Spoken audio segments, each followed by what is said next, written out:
right. Let's move this. Let's post the first poll. Bam, that went up.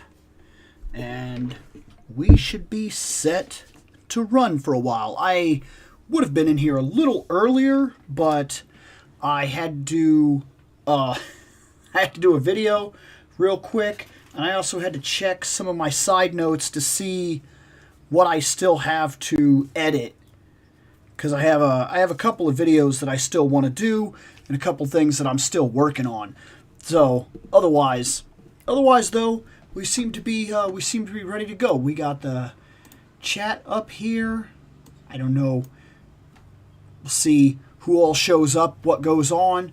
But yeah, man, the weather is finally breaking. It's finally nice out and everything. That's fantastic news, by the way.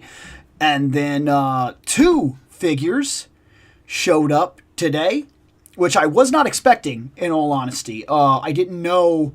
I mean, I knew that I'd got the notice that they were shipped, but I can never guess as to when something will actually show up, regardless of when it says something is shipped or not or whatever. And so I got Dr. Fate, yes, which kind of slaps me in the face for something that I absolutely must get done. I have still not bought the Green Lantern or the Flash. And for me, you cannot do JSA without Alan Scott and Jay Garrick. And if there's even a chance that I can land Jade, I have to have Alan Scott. Like, right? Right? That makes sense, right? You can't just not, right? Yeah. Personally, I just don't see any way not to have him. But yeah. Dr.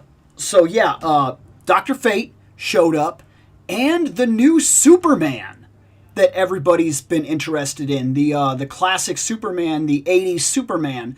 And I'm not sure how exactly it's phrased on that Superman, what McFarlane claims it is. He has it as, this is the digital, it's Superman, and he's not claiming anything specifically. There's no artist's name or anything on there. I've already heard who this more than likely is meant to be based off of, and I agree. But in terms of the way, and I don't know if this is dodging royalties or something of that nature, but just like he didn't make it Flesher Superman, he referred to it as Superman 1940s, things of that nature that he likes to do. I don't know if that's a witty way or sneaky little way around certain royalties he would have to pay, or if he messes up, right? He doesn't have to admit to having messed up. I also wonder if that's part of it, because he could just say, hey, here's DC Direct Superman. And then he can give you a picture. And you can look at that and go, right, I'm pretty sure I know who that is.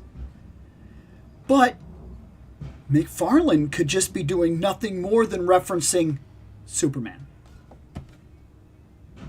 Sometime around this era, there he is. And he doesn't have to get the face perfect. And he doesn't have to get the hair perfect. Little things like that. My guess is that gives him the leeway to kind of say, I said it was Superman. My indication was it was 1980s. And he doesn't have to necessarily own up to if he didn't do one perfect or he didn't get something exactly right. I've often wondered if that's part of how he dodges some of this, in all honesty. I can't say for sure, but I sure have wondered many times. Let me see. Bam. Bam. Bam. Let me just make sure that this is right. Skip that. Perfect. Okay, yep, just wanted Wanted to be sure that all my stuff was loaded up correctly. There's that and there's that. Get rid of that. Okay. And if we happen to have a dead night, which would be the first time that that's happened, actually. And these are never scheduled, so I can never necessarily know if we're going to have like a strong night or a dead night or something like that. If it turns out to be a dead night, I have a couple go-tos, and we will just open those. But yeah. But that's step one, is the stuff that's up for opening right now in the first wave is we can either open Star Wars, DC Multiverse, Marvel Legends, or something from Jada Toys. And of course, from there, I will of course start putting in other things. In terms of what's going on with the show right now, or recent rather, I still have a topic video coming out for the Superman 2025, which we did on the last live. The Batman Beyond, BAT, which is the Bat from G.I. Joe, Batman and the Ace Hound, all those videos still need to be edited. I think tomorrow, the Batman, does the Batman Beyond video go up tomorrow?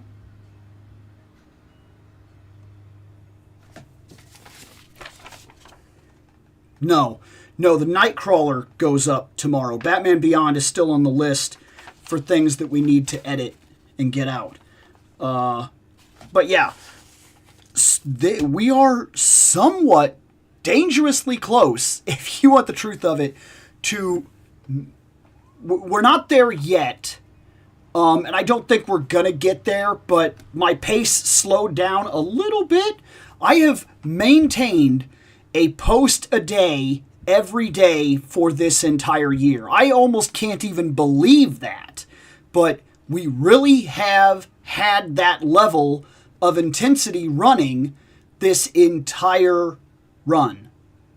And that is the craziest level of posting that I have ever had in the whole time that I've been doing YouTube. That is not normal for me, but just I've had the time. There's been a lot of stuff going on, and it's been nice to come in here and kind of get things done. And when I do a live like this, it gives me that leeway to kind of be able to like get 5 or 6 things done and hit a couple topics and talk to everybody and do like a show that's kind of fun.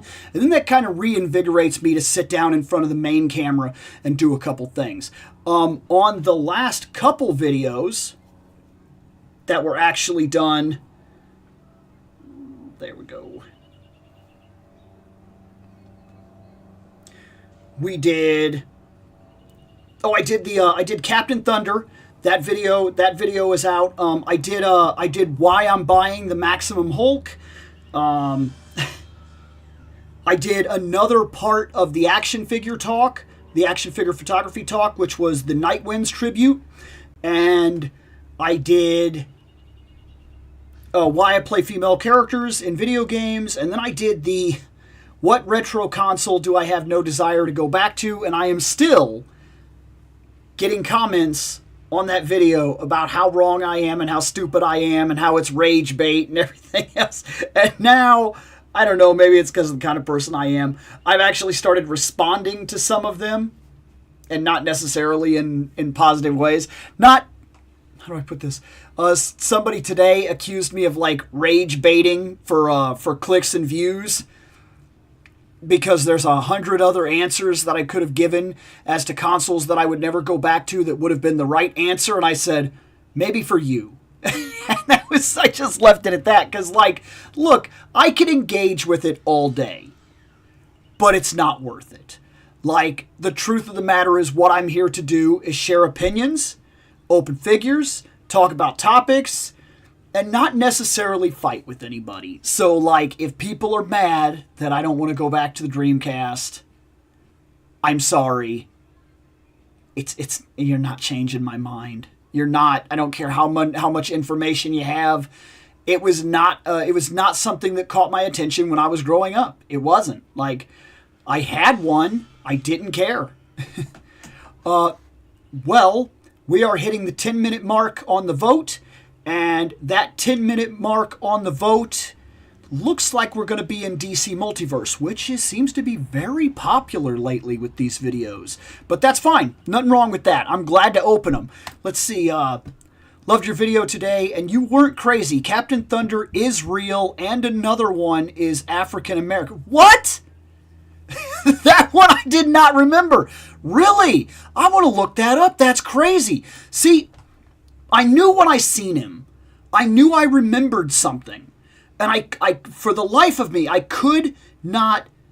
I knew that I remembered that storyline. That, like, he shows up and he rubs his belt buckle. I forgot that he just says thunder. And I knew that, like, something was wrong with his mind. He was, like, a bad guy when he was transformed because he was, like, compelled to do wrong or something. I knew there was something wild going on with him. And it was so crazy to see that. Like, and then you posted those couple panels. I think it was you today on X. You posted those, and I was like, oh, that's crazy. That's what I remember. Let's see. Hey, Bill, and yeah. And what's funny, I barely remember anything about the Sega Dreamcast. Yeah, it's not everybody had the same childhood, and not everybody has the same level of nostalgia for the same things. I think it's so funny that people get so utterly offended. That's like, the equivalent to me is like when you say, I like Teenage Mutant Ninja Turtles, and then someone goes, yeah, but what's your favorite turtle? And if you say Michelangelo, they go, I don't even want to talk to you. There were 3 other answers you could have given. Like, why are you so mad about something that really just pertains to absolutely nothing? But we are on DC Multiverse, and that's fine. So let me run up the first 4 choices here on DC Multiverse. Let me move that for a second. We have today...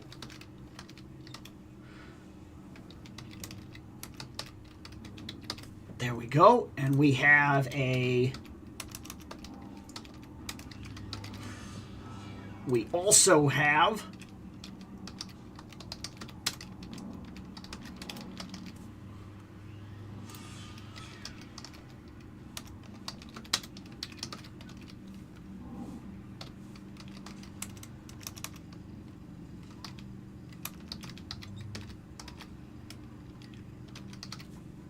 I didn't go over on that, right? I can do that. Can I get a space and still do that? Bam! I can. Oh, look at that. Okay. My cousin had a Dreamcast. I liked playing House of the Dead. No. Oh, dude, I did like that game. But see, that's just it. Like, and that's what I mean by we had such, like, everybody has such different, like, lives. Let me fix this real quick. Doop. Roop. See, that's what I mean by everybody has such different lives. Because I played House of the Dead as well. I played House of the Dead 1, House of the Dead 2, House of the Dead 3. But every time I played House of the Dead, every single time, it was arcade. I played the arcade at the cabinet with the light guns every time. Like, I may have played House of the Dead 2 one time on the Dreamcast. And I played House of the Dead 1 and 2, surprisingly enough, on the Wii multiple times. I owned that game.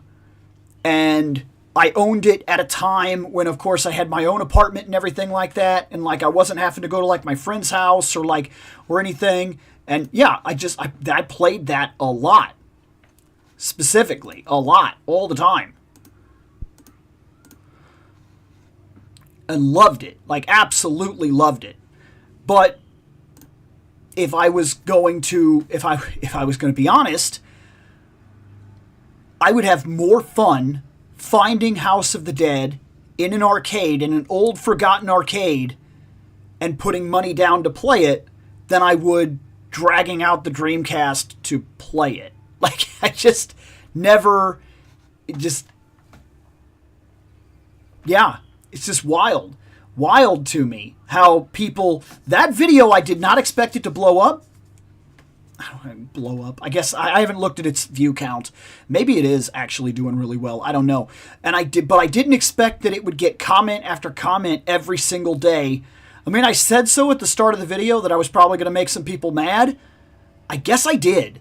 Because, like, people are not happy. That's not my absolute system of choice. I'm sorry. I'm sorry that it's not. Dude, reload. No, I know.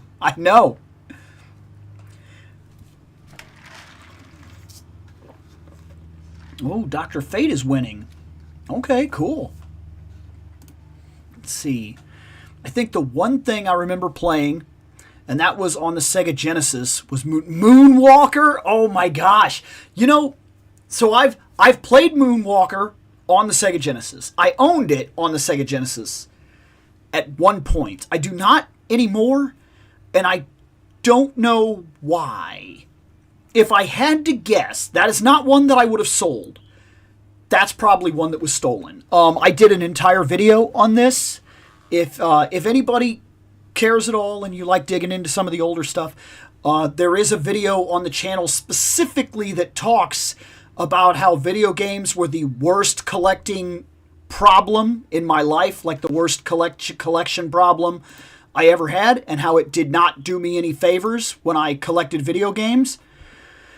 And part of it did come down to theft. And there's another video, and I think this video might be really old, and it specifically talks about the 3 times that I was directly robbed and lost a lot of stuff. Like a lot of stuff. I'm talking, I lost $5,000 worth of video game merchandise in one robbery.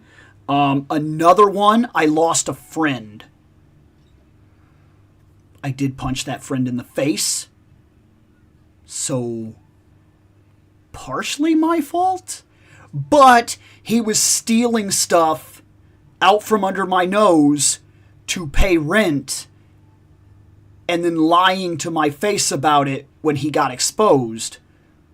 So I punched his face. And it's one of those things that I look back on and, like, sometimes it bugs me. Like, sometimes I remember, like, how much we really were friends and how he decided to do something that then we never really recovered from. And then other times I think about it and I'm like, I don't think it bothers me that much. Because the fact that he could do that instead of just coming to me, we were living together, he could have just said, I don't have the money. And maybe I would have been a little mad about that, but we'd have also got over it and figured it out. And if selling some games was how we had to figure out how to deal with it, then we would have just done that. But yeah, there's a video on here that talks about the 3 major robberies I've experienced in my life that cost me a lot of my collection. And there's another video that talks about some of the problems that I had as a game collector and how those problems I do not wish to ever repeat. That being said, this game is one that I would not have gotten rid of. I definitely would have kept it. But at the same point, I have never played the arcade game to Moonwalker. I've always wondered what that's like. Like, because I know it's not like the Sega Genesis game. It's different. I know that. There's no doubt in my mind. I've seen the screenshots that tell me it's different. I've always wondered what that arcade game was like. And I've never got to play it. And I don't have MAME or anything like that. So it's called MAME, right? I think that's what that emulator used to be called. And it is a movie. It's supposed to be a music video, but it is a movie. Hey, man, what's going on? And I get it. But I mean, let's see. Is that why we don't see action? Jackson, and I don't know the details of this. We don't talk on any main level. Every now and then I run into him and I say, hey, what's going on or whatever. I met up with him at a game store not way too long ago and he was going in for a medical thing. I didn't push the issue. I just know he had to get like a scan or something like that. And I talked to him for a little while, told him that Fandom Night has definitely run into some real problems. But Shane is determined to bring that back. And me and him are in discussions that even if it's just me and him, we may have some episodes coming down the line in the future. Because we don't want to give up on Fandom Night. It just so happens that we have to be in the right state of mind to make the show work. And I think we're getting back there, if you want the truth of it. It's just been kind of a tough drive to get back there. But as for Jackson, I just saw he posted recently that I think he was on another podcast. Not like he's going to be doing it regularly, but I think he made an appearance on some other podcast for like an area, and he's been doing a whole bunch of stuff. He's appeared in like as side characters and extras for a whole bunch of like indie films and stuff like that. So I mean, look, he came to me and he told me what he wanted to do, and I told him to go do it. I'm the one specifically that told him, and I know we've had our issues, so I know how that can kind of look. Like maybe I just wanted to get rid of Scott, but it wasn't. I told him, you cannot do these things that you want to do while you are dedicated to doing these things here. You have to go. And we talked about it for a couple of days, and he finally did decide to go off on his own to do those things, and he's doing them. And I wish him all the best for it. Let's see. And we're talking about multiple things right now, but I'm about to go up here and check who's actually won this thing. And no, it was weird. It was kind of like a beat 'em up, like a dancing platform fighter. It was a weird game.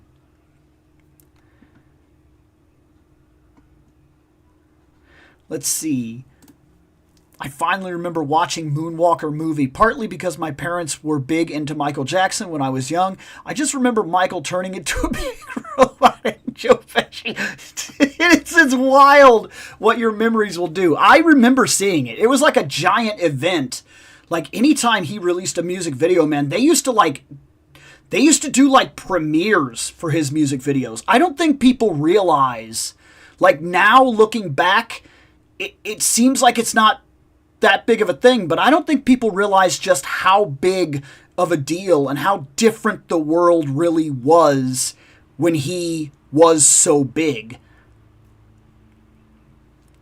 Wolverine, Deadpool versus Wolverine gets a Genesis. So let us see where, oh my, okay. So 2 things are winning. How many people do we have hanging out? We got 6. We got 6 people hanging out, and I think 1 person is an AFK watcher. So, I don't mind doing that. If we want to do doubles, because that's the way the vote has turned out, we can open Superman and Dr. Fate. I'm not going to cry about either of those. I liked both of them. Rather, I say liked. I haven't opened them yet. I'll have a hard time believing that I won't like them both, I guess is what I'm saying. So, because of that, we'll do a quick one here.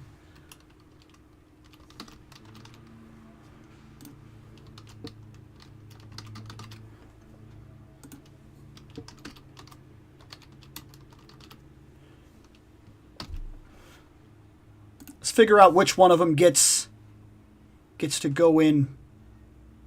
Oh, no.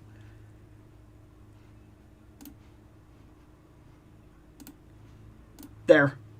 See which one actually goes in first. I wanted that Two-Face. I'm actually sad that I haven't found that Two-Face yet. I'm very serious about that. They did that Two-Face, and they did the classic one, and I know a lot of people were happy about that classic one. They wanted him with the orange suit, the orange and the purple. And I get it, because that's very comic books.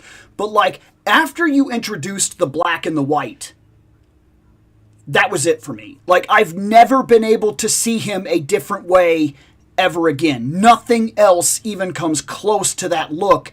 And the variant was the black and white, so I had a chance to buy the regular one, but I said to myself, I've been kind of lucky about finding the variants at either there's a game store around me that's basically a toy store now, and there's the Walmart, which there's like 5 in the area, and they often carry at least 2 or 3, and only the variants. Like, they stock them in the electronics section, and there's only ever the variants. And so I said, hey, I'm getting kind of lucky. I'll just wait and see. It didn't happen. Like, I've yet to come across him, and I have a feeling I'm not going to get him. But if I was going to add a Two-Face to the shelf, it has to be the black and white one, man. It just, for me, it has to be. People are into Bellhead Doctor Strange, huh? For the record, never heard of Dr. Fate until like last month. I don't necessarily blame you for that. Like, if you're talking about things like the JSA, unless you went out of your way to specifically care about them, many people don't know Dr. Fate realistically. Heck, I saw a lot of people that when Dr. Fate was introduced for Injustice 2, I remember people specifically going, who's this? I don't really know him. And I get it, man. I very blatantly get it. He's not exactly a character that just like shows up and gets explained. And yeah, do that. Orange and purple Two-Face, that's a thing. That's gonna be... Let's see.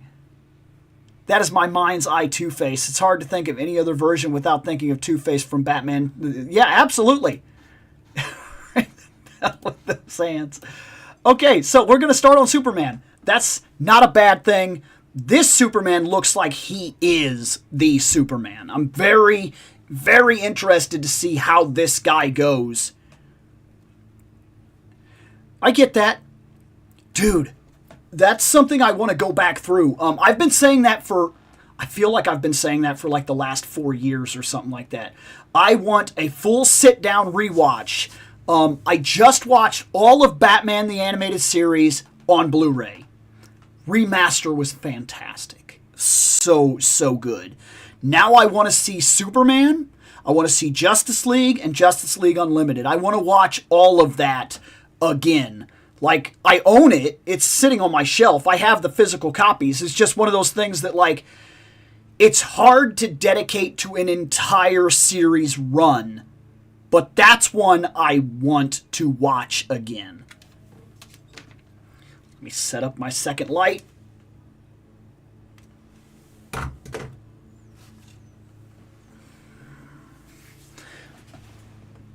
That was easy. He's right there. Yeah, because he's the newest one. He was just added. So,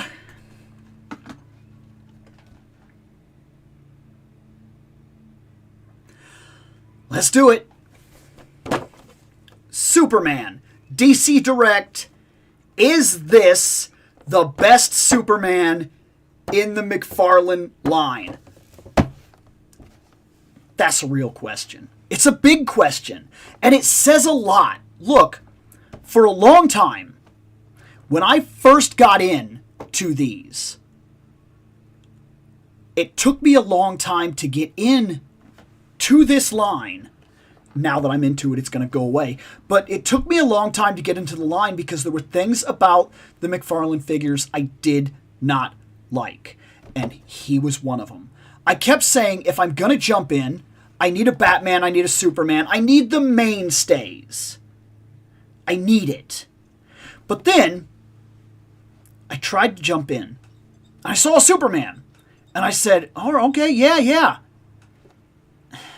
Well, I really don't like the body design. Then I saw another Superman. And I said, ooh, okay, this one's looking better. This might be the perfect body design. Oh, what's that about? And I seen his face, and I'm like, that's not Superman. I hate that. Then I saw another one, which was passable at best, but like I hated the way that his cape was always in flight. And I was like, what am I going to do with that? Like, I could do one pose ever, and if I do anything else, it's just going to look awkward. I don't like that. I hate that. So I moved away from that Superman. Then I found another one, and his arms weren't quite right. It kind of bugged me. And then I found another one, and the face was wrong again. And then I found a 2-pack, and it was like, what is that? Why does he have Jay Leno's smiling face? Like, it was one after another, after another, after another. It just felt like either one, McFarlane did not understand Superman, two, he didn't care. It just felt like that. This is what I was waiting for. Was that so hard? He's buff and he's big. But there's a criteria to that. He doesn't need to be absolute bodybuilder buff. He needs to be large physique buff. He needs to have the right face. He needs to have the curl. He needs to have the big S. It needs to be the emblem that I want. He needs to have the shorts. Okay? He needs to have the belt. And the cape needs to be about the right size. I like the cape to go down. This is actually not long enough for me. I like the cape, well, this is arguable because it's kind of blowing back.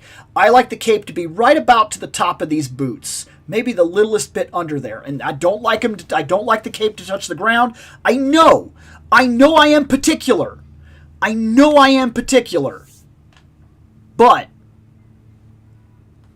being particular, I wanted the Superman to be right. And I got to talking to some people, and they told me, I know the one that you want. It's the Action Comics Superman. And I said, great. Then I went and looked him up. And then I said, not going to happen. I will not spend $120 on a McFarlane figure. You are out of your mind. And so then I was out for Superman. And finally,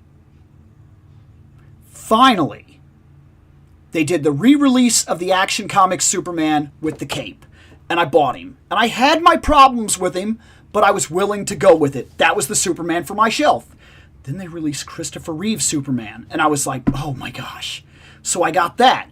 Then they released Supergirl. And I'm like, oh my gosh. Then here's Power Girl. And I got that. Then they were like 1940s Superman. And I was like, oh, what is happening? I went from no Superman at all was catching my interest enough to get my money to every single one coming out the door all of a sudden gets my cash. And then they follow that up with the Kingdom Come Superman, which I have bought. It is the slowest traveling Superman in the world. It will be here someday, and someday I will open it. Everybody else has theirs. Mine is still on pre-order in the Nexus somewhere, waiting to be delivered someday. And then they do this. And after the Christopher Reeve Superman, I thought to myself, especially when the 1940s and Kingdom Come, we're done. We're done. I'm not getting another. We're done. Everybody starts talking about this Superman. And I said, crap. I go and I look at it. I even watch a guy's video because I have to know. I'm like, is that just the Christopher Reeve body with a different head? I don't know about that. Then I got to looking at him. And this one guy's video did it for me. He did a comparison. He stood it next to the Christopher Reeve Superman. And I said, oh, he's different.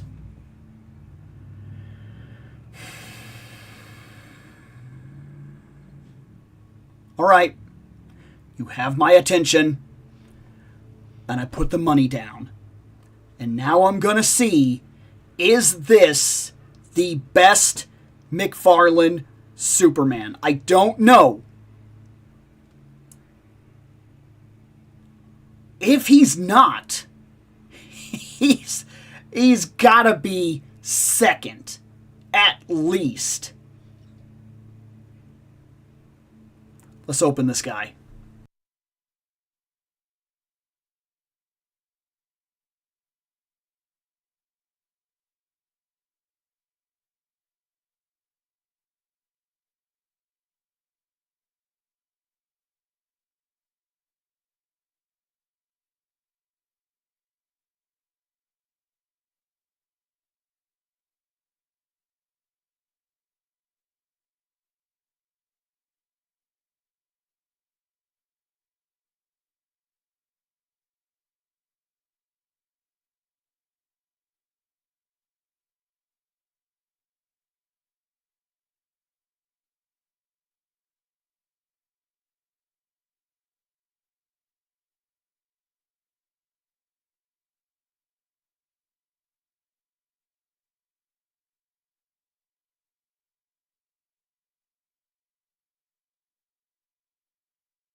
Okay, well,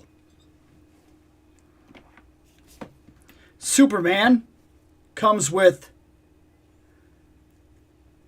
stop hands, or flight hands, or throwing paper hands, whatever you would like them to be.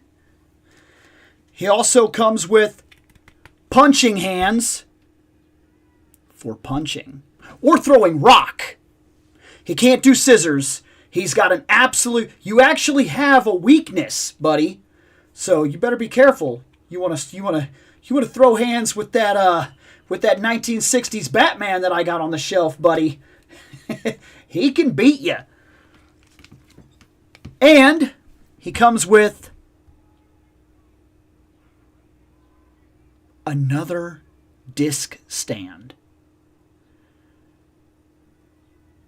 McFarlane, what are we doing? What? Why? Dude, you have released flight stands in this line with no extra price to the value of the frickin' figure. And the characters that you released flight stands with were Superman. Then you do what might very well be your swan song Superman right here.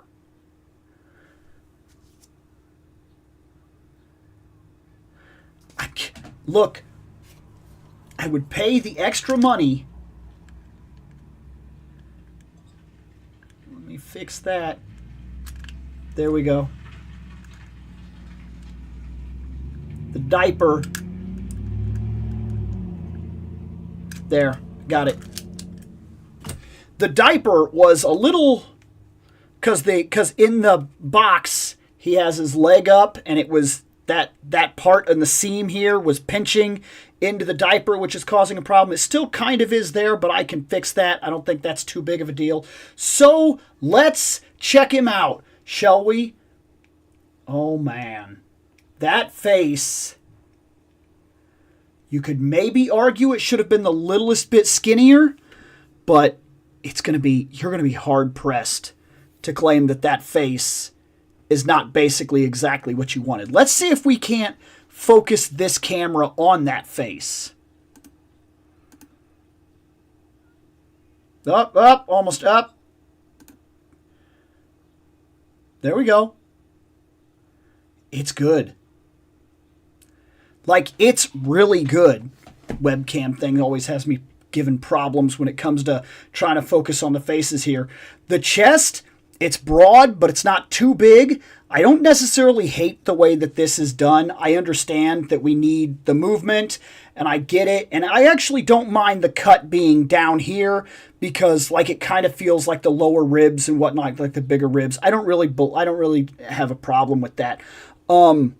The S, I've heard some people say that they don't like that this is painted, that it's not sculpted. But I would like to pose a minor argument. The S is not raised on this costume. It never has been. Not on this classic Superman. This was a shirt with an emblem. And that is a shirt with an emblem, which kind of makes that perfect. I've also heard some people indicate that they don't like that it has the black outline. I would like to make a counter argument. This was a Superman that very blatantly had that black outline on the S. There was always a separation of color between the blue and the red. Always. And it was a black line. So I don't blame him for that either. The belt seems spot on. The color separation is solid. The blue and the red is right there, man. The boots are the right size. And if I'm not mistaken, now this could be mostly reuse, if not almost complete reuse, of the Fletcher body. The 1940 Superman body. I can't say that 100%. But I think it's possible. And I don't think I hate that. I mean, let's be honest, that was probably the best Superman that they have done in the line. So why would I hate that? His cape, we got the wireframe, good. We got the cloth. It's just a heavy enough material. I like this. I like this a lot more than I like that nylon material. This is nice. We got the S. We got the S. It comes down, but it comes down and it stays on the back. It doesn't come down and reveal the blue shirt here. So we're not looking at that kind of Superman. And you know what? That's fine. I actually prefer this Superman rather than the one where the cape actually hangs down and you see the blue of the shirt. I've never actually been a fan of that. And he's got his super butt. There you go. Look, this guy is solid. The hair is good. Like, you could argue certain profiles don't look perfect. And I wouldn't necessarily argue with you. And we're all going to have preferences here. The hands seem right. They don't seem like they're too big. He's got the solid butterflies and everything like that. I mean, this guy is pretty much exactly what we have been looking for since the line started. He looks approachable, but he doesn't look too grimace. But he actually doesn't look like, how do I put this? He looks like he could be serious, but he looks like he could be approachable. That's Superman. Like, that works for me as well. Maybe we could have used a little bit more definitive blue on the eyes. But I don't know, man. Here's what I'm going to tell you. If you are looking for a definitive classic Superman, this is it. And for the price range that we are talking about, this is probably the best Superman you will get at this price range. Period. Like, it's very, very good. However, on a personal note, this is personal. This is 1,000% personal note. It does not reflect badly on this Superman. I would still tell you that there are minor things I'm seeing here in the face and in the profile that makes me feel like while this is the best classic Superman you can get, the 1940s Superman is better in terms of its accuracy to what it is. The 1940s Superman is like he walked right out of the television screen. I mean, it is so unbelievably good. And there's not a moment that I don't look at him and go, that's the best Superman on the shelf. This guy's not going to make me do that. This guy is up against two absolute titans on the shelf, if we're being perfectly honest. There's a Christopher Reeve on the shelf, which is unbelievable. And there's a 1940s Superman on the shelf, which for me is the absolute pinnacle of these figures so far. But if you are looking for a standard, straight, classic Superman at the price point we're talking, I don't think you could do better.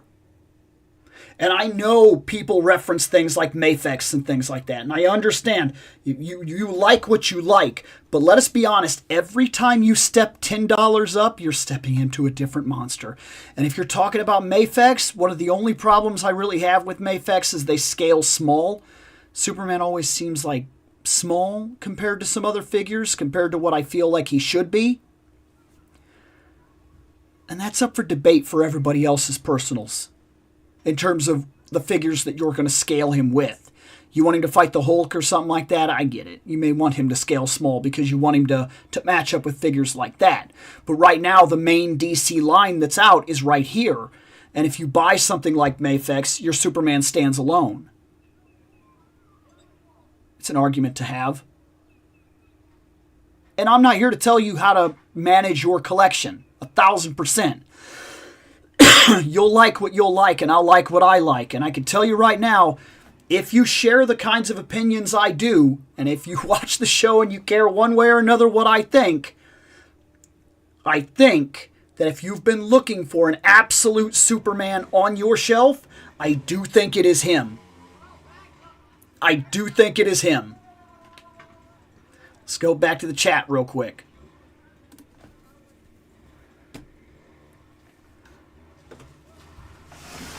People mowing. Gotta shut that. So, let me see here. Oh my.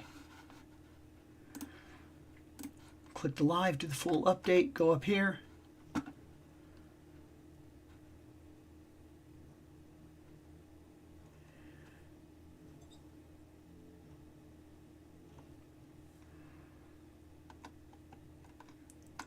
Oh man, there was a lot of talking, wasn't there?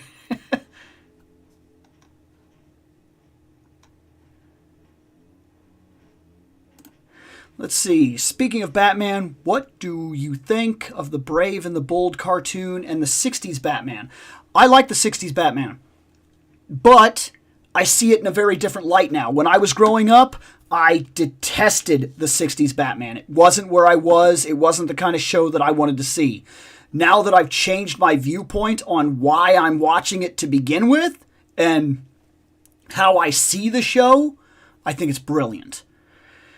Brave and the Bold, I maybe saw 4 episodes. I do not consider myself qualified to make any kind of judgment in terms of how even I feel about it, because the only episodes I've ever actually seen of it was episodes that were included as extras in some of the movies that I bought.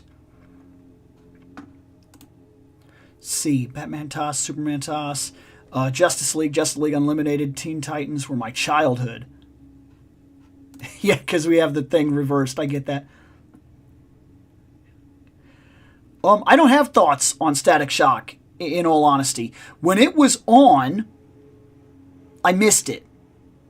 It wasn't by choice. Sometimes whatever station you were on, if there was a show that played at this time and you wanted to watch that show, you couldn't watch the other show, and you didn't have any other way to watch both of them necessarily, because I'm old. So I missed Static Shock, and it's really hard to go back to Static Shock because they don't, as far as I'm aware, they don't really release his series or anything, and he's kind of hard to find on streaming networks and stuff like that, so I've never had a real chance to watch him. If he's on Max when I go through the Justice League stuff, I'm going to watch it because I know that there's some Justice League storylines and stuff that's mentioned in that show, and I'd really like to kind of have the full picture. But I've never actually seen that show to appreciate or not appreciate it. I actually feel like it's missing in my nerddom. I like that show, though it started off with a couple of episodes and then can't remember why I stopped watching it, but then again stopped watching a lot of shows. Right. Really, you think that Superman reminded you of Super Friends? Absolute bodybuilder buff Superman is just 90s at Earth's End old guy Superman.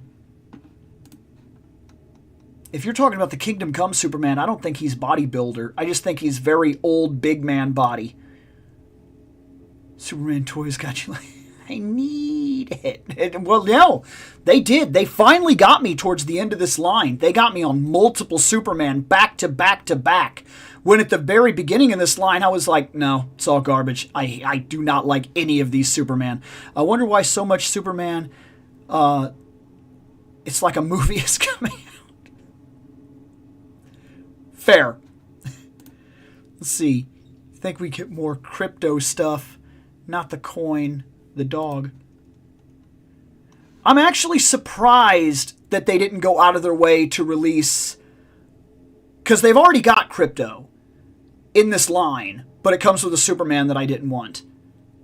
But now I kind of want the crypto, but for the same reason I wasn't buying the body that I liked and then taking the head that I liked and doing my own, is because I don't want to buy $40-50 worth of figures to put them together to make the one that I actually wanted. Like, I don't want to do that. Like, and I get that for some people that's like part of the hobby. But like, for me, sometimes I'm just looking for the Superman, the Batman, the Robin that like speaks to me, that makes me go, that's the figure, that's the one I want, and then I buy it. Like, that's where I am most of the time, and I don't want to necessarily buy the 4 or 5 versions to get to the one I want.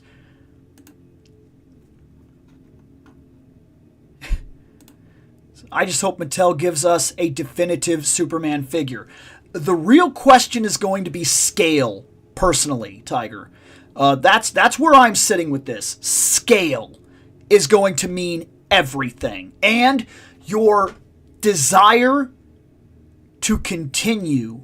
And what I mean by this is that, and I've actually done a video or two on the channel about it, so we're not going to recap too hardcore, but look, my biggest thing here is that when they release their figures, are they going to be built kind of like the wrestling figures that Mattel currently does? Those are solid figures. I have only ever bought one, but when I look at them, I go, those are decent figures for the price that they're at. Like, I can look at the faces, most of them, and say, that's who that is. That's good. This is done right. This body's a good cap, yada, yada. All of this is working. Now, I don't care for those figures, so I'm not about to buy them, but I have to admit, when they released Ali, Muhammad Ali, I was like, oh, dang, that's good. I'm buying it. And I did. I very much love that figure. Fantastic. But say they release at the scale of the Masterverse figures that they're doing right now.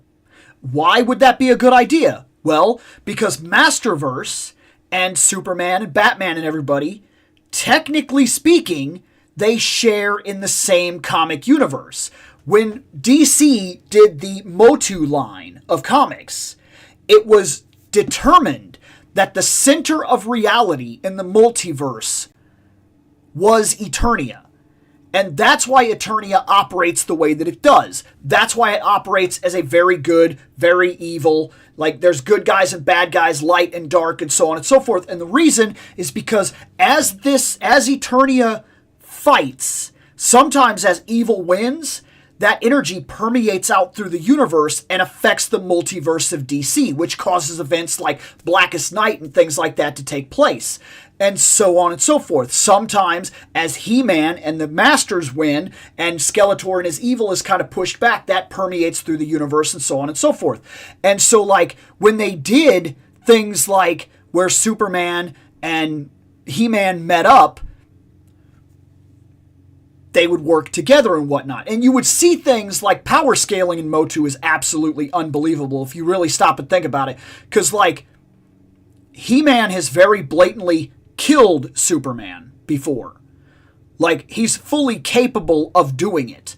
And not only that, but, like, Skeletor has nearly wasted Superman in a single blast from the Havoc Staff, because nobody stops to think about it, because Motu sits in its own little universe and does its own little thing, and we never really stop to talk about it. But Motu, when He-Man raises the sword, he calls upon the power of the universe.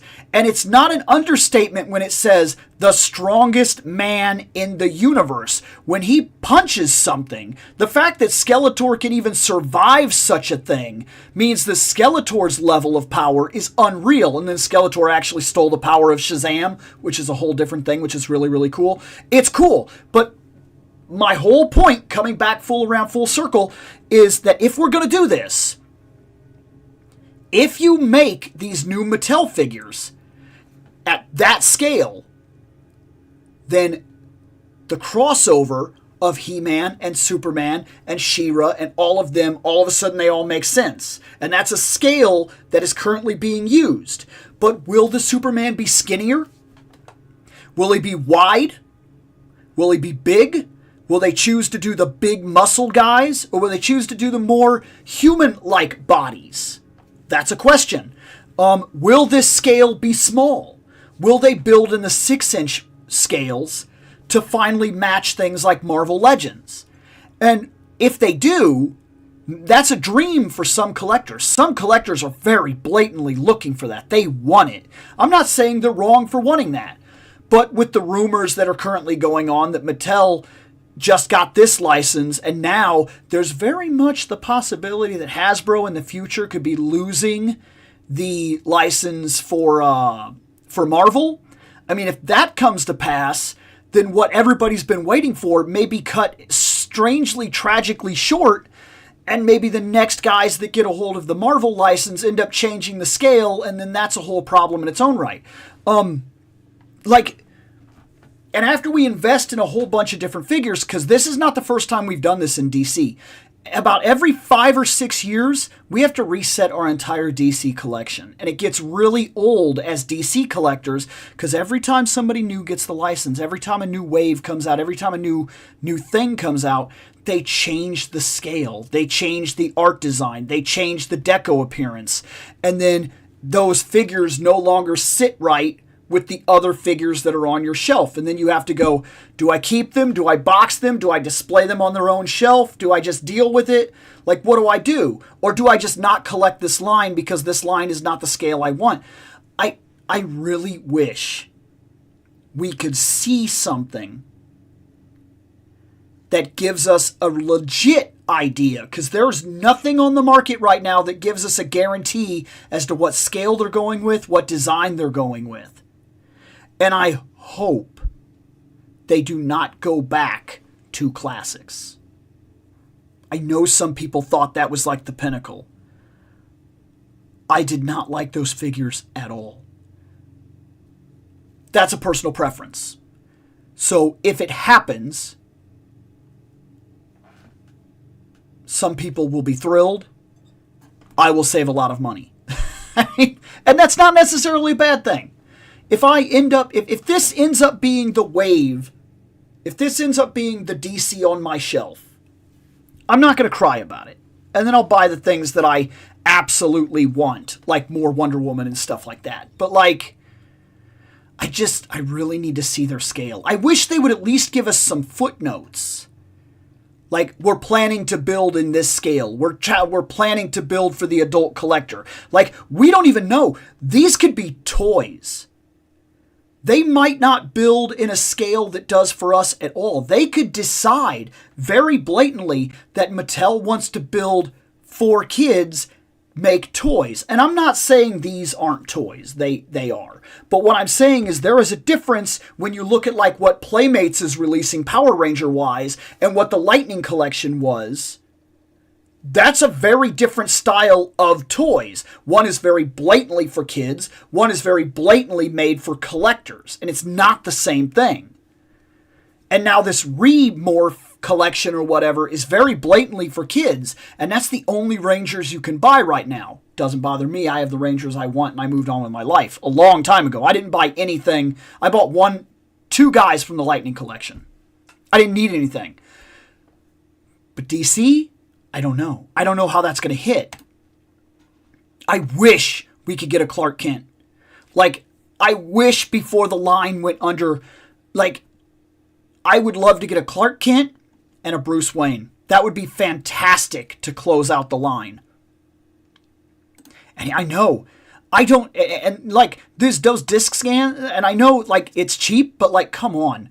Like, it can't be that much more expensive to give us the other stand because, like, he's done it and it didn't affect his price range in those figures.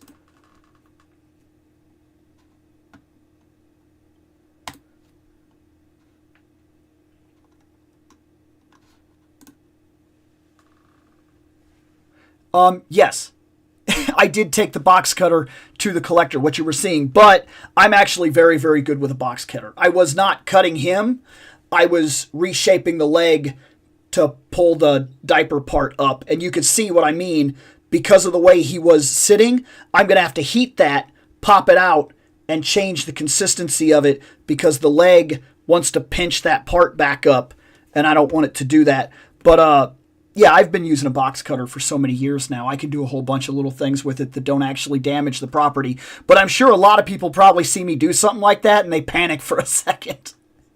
But sometimes I'll use the box cutter to like if you can, sometimes you can heat this up, pop it out, and then kind of cut along the edges to give you more movement. I can do that with a box cutter. I've just used a box cutter for so long I can do it. See. 20 years of YouTube itself day. Really? Is it the 20-year anniversary for YouTube? That is crazy. That's wild. I had no idea. I mean, is a good Superman, but at this point, we need an extra head.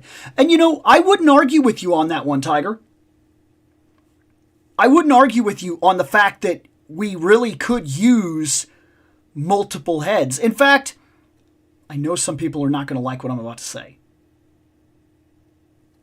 So just understand. But one could argue Maximum Hulk, I know how that's going to go over for some people right off the bat. Maximum Hulk is doing the right thing. Maximum Hulk is going to come out with a standard Hulk body and 3 definitive heads that match different eras and designs throughout the life of the Hulk. And you can pick whichever of the 3 you want. I mean, you could have released this Superman body and gave us 3 or 4 heads, and we could have picked the era of Superman we wanted. Want this? That's fine. What if you liked Mullet Superman? Mullet Superman, he's worn this costume for so long, you could have just taken this, popped the head off, put the mullet head, been done. And I know they have a lot of them, and I'm just saying in general, that's not a bad thing. I think that it's a good idea to have different era heads instead of just like different looks, like not just like an angry face, a happy face, a smile, but like different era looks could be really cool because it could really change exactly the Superman, exactly the figure that you want on your shelf without taking a hit to anything inside of your collection. I don't like any of the Robin figures McFarlane has made so far. You are right. You're right. Fair. 1000%. I only wanted one Robin. One. I wanted Tim Drake Robin. On a personal level, that is the Robin. I don't care. Out of everybody that has ever been Robin, Tim Drake is the Robin. I know people like to say Dick Grayson. I will argue against you on that. Dick Grayson is not Robin. He is not even the best Robin. He is Nightwing. In classic formation, he's Nightwing. He is absolutely best known for stepping out of the shadow and becoming Nightwing.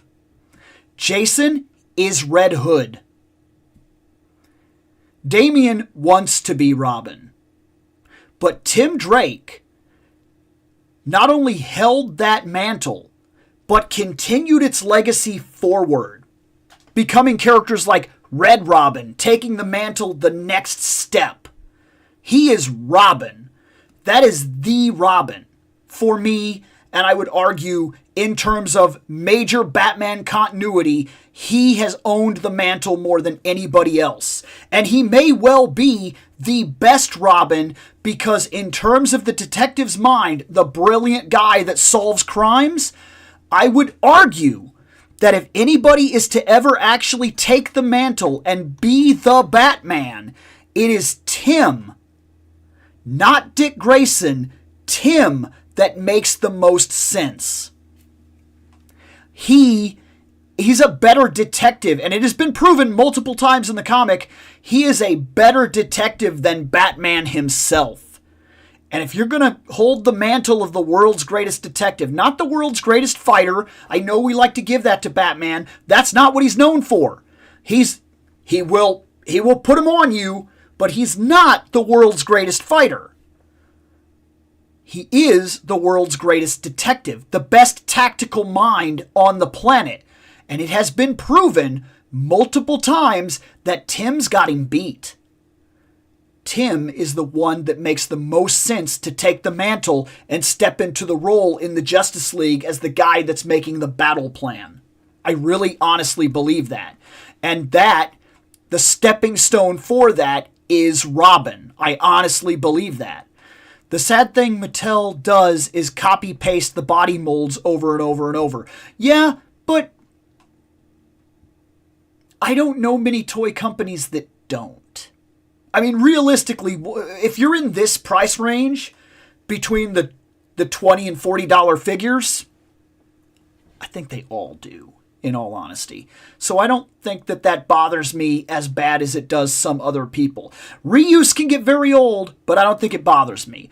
For the record, Bill, my reference with the wrong Todd is the Bethesda Todd Howard guy saying his bad games just work. Okay, no, I get it. My kissing lips comment. No, it didn't. I seen him. I could see what you mean, but I'm going to tell you something. The camera makes it worse.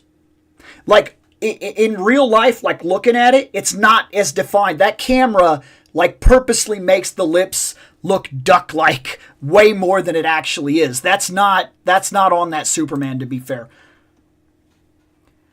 Yeah, I can get that because the Superman toss figures that have come out, I don't think they've been great.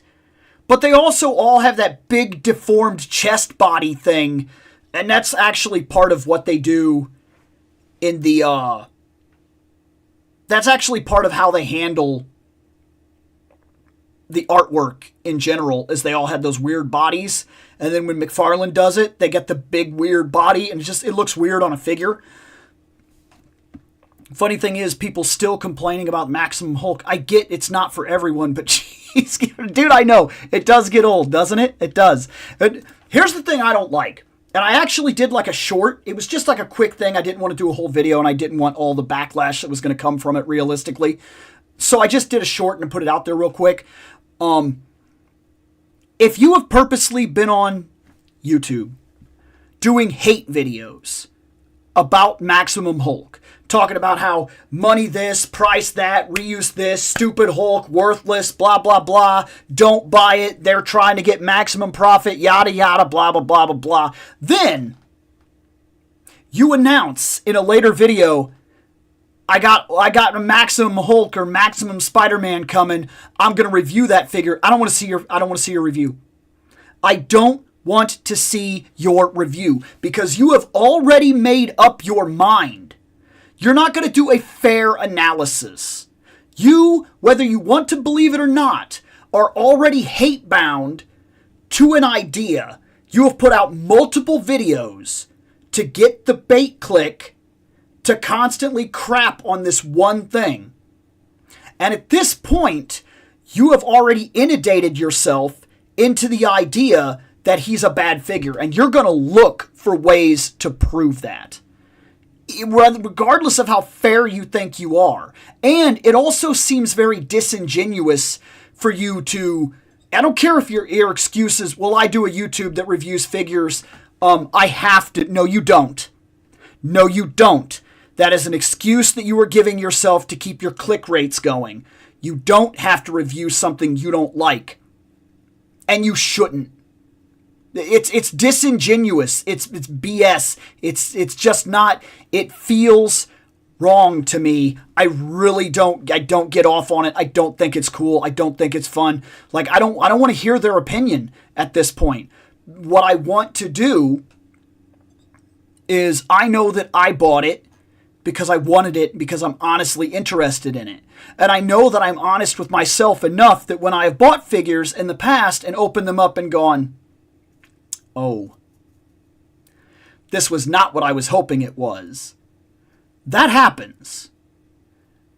And I know that I will be honest with myself, but I haven't done 50 defense videos and 50 hate monger videos to get the clicks and then immediately turn around and like review the figure. Something about that just seems bogus to me. I don't want to see their review.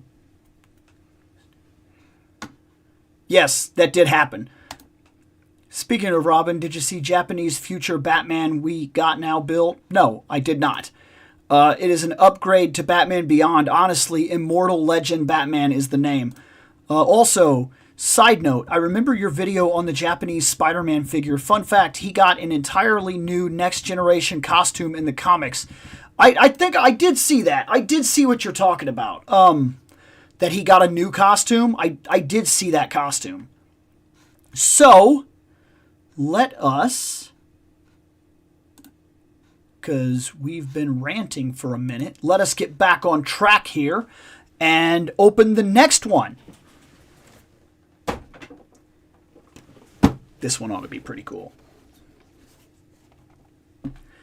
Dr. Fate, JSA, fantastic.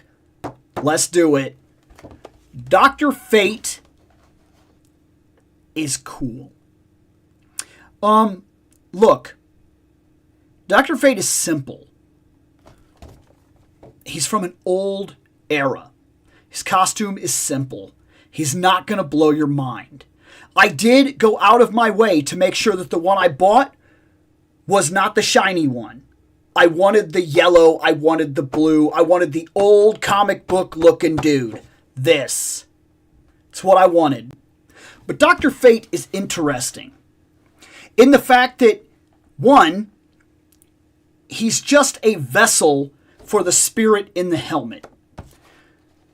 And two, so that's the first part. The guy that puts it on loses himself to control of the spirit. And it's actually a negative for him.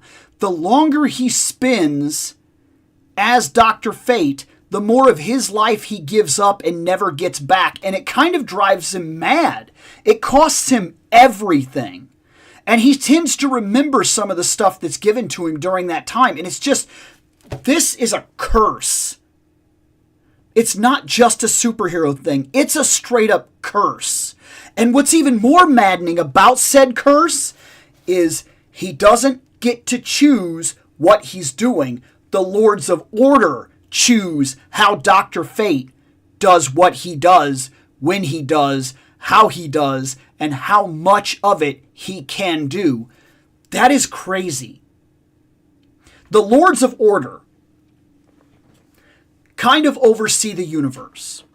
And they know there are certain things that have to happen, certain things that should never happen, and certain levels of balance that need to exist in the universe. And as crazy as that is, if he was witnessing, say, a bank robbery, just being very simple, old-timey superhero stuff, there's a bank robbery, and he puts that helmet on because he's carrying in a suitcase or whatever, and he's like, oh no, I got to do something about this. They're innocent people. And he puts it on. He may not stop that bank robbery. Putting it on may immediately activate the spirit. It will create Dr. Fate. And then he may very well decide that's not important right now. 10 people may die in that bank heist. But at that very moment, there's something over there that's happening. And that should be stopped. Even though it seems more minor than the thing that's going down right in front of you. People are dying. We should do something. But that doesn't matter to the Lords of Order. What matters is the order. He may very well allow something. Let me fix the camera. He may very well allow something like the entire, say Brainiac comes to Earth to invade. Dr. Fate has a level of power that some people just simply do not know. He is one of the strongest magical forces in the entirety of the DC universe. But Brainiac is invading. And the Lords of Order may very well decide this has to happen. For whatever reason that we do not understand, they may stop his hand and say, no, it has to happen. It has to happen. Like, that is wild. He serves an order which is so far above the regular claims of superheroes. Like, Superman sees a thing going down, and he may stop it. Superman sees a person jump off a roof, he'll catch that person. Things of that nature. He'll stop the runaway car. He'll beat up the bad guy. He'll break through the building or do a thing or whatever because he sees it and he's like, I need to react to this now. It needs to be done. But he doesn't get that choice. That is infinitely interesting to me, and it brings up questions of like the grand scheme and how big DC is, because DC's a huge universe. And we sometimes like to look at DC like, well, this is the story that's being told now, so that's the thing that's important. And then you also got to stop and you got to say, well, if it is such a big deal, like Gotham, No Man's Land, where was he?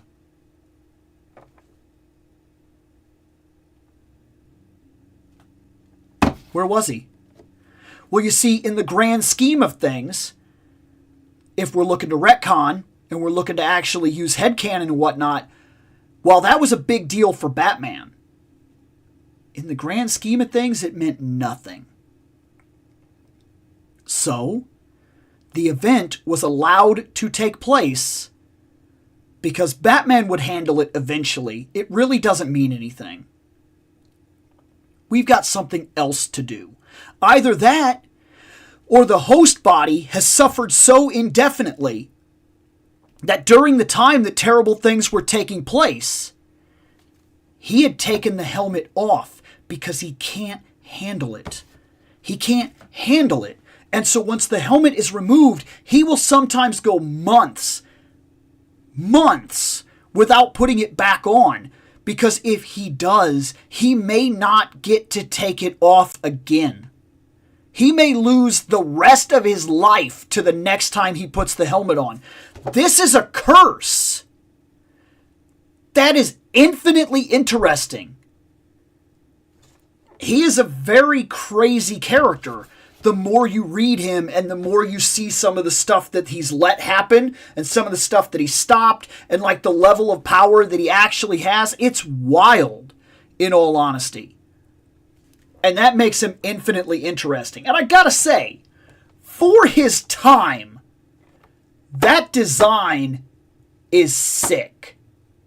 Like, you gotta give it to the time that this existed, man. JSA, that's sick. Like, that works for me. We are going to talk about something he's missing. Yeah, we're going to talk about something he's missing. Let's open him.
So, Dr. Fate is right here.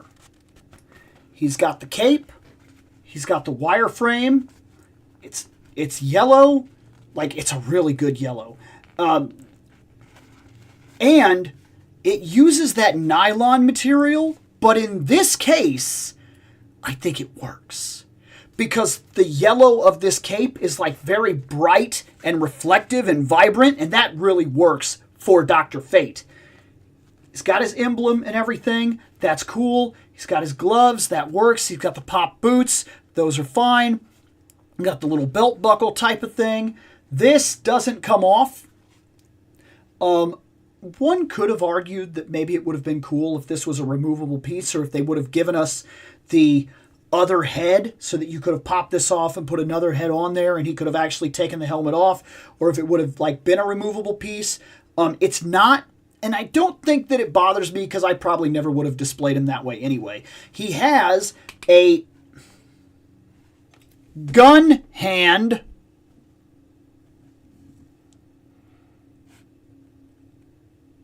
Who you gonna shoot, man? Who you gonna shoot? You have nearly unlimited power across the magic multiverse. You got a gun hand. Why?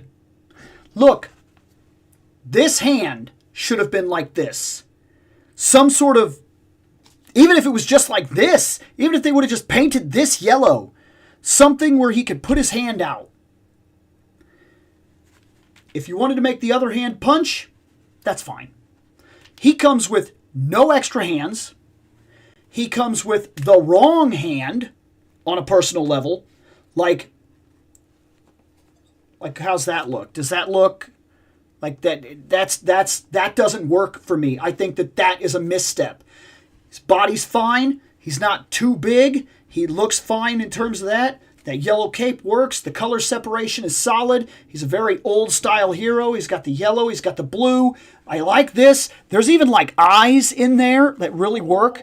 They're very much like, pupilless eyes and everything, and the ears on the side. All of this works for me. The hand is bad. The punch hand, it's fine. He comes with no extra hands of any kind.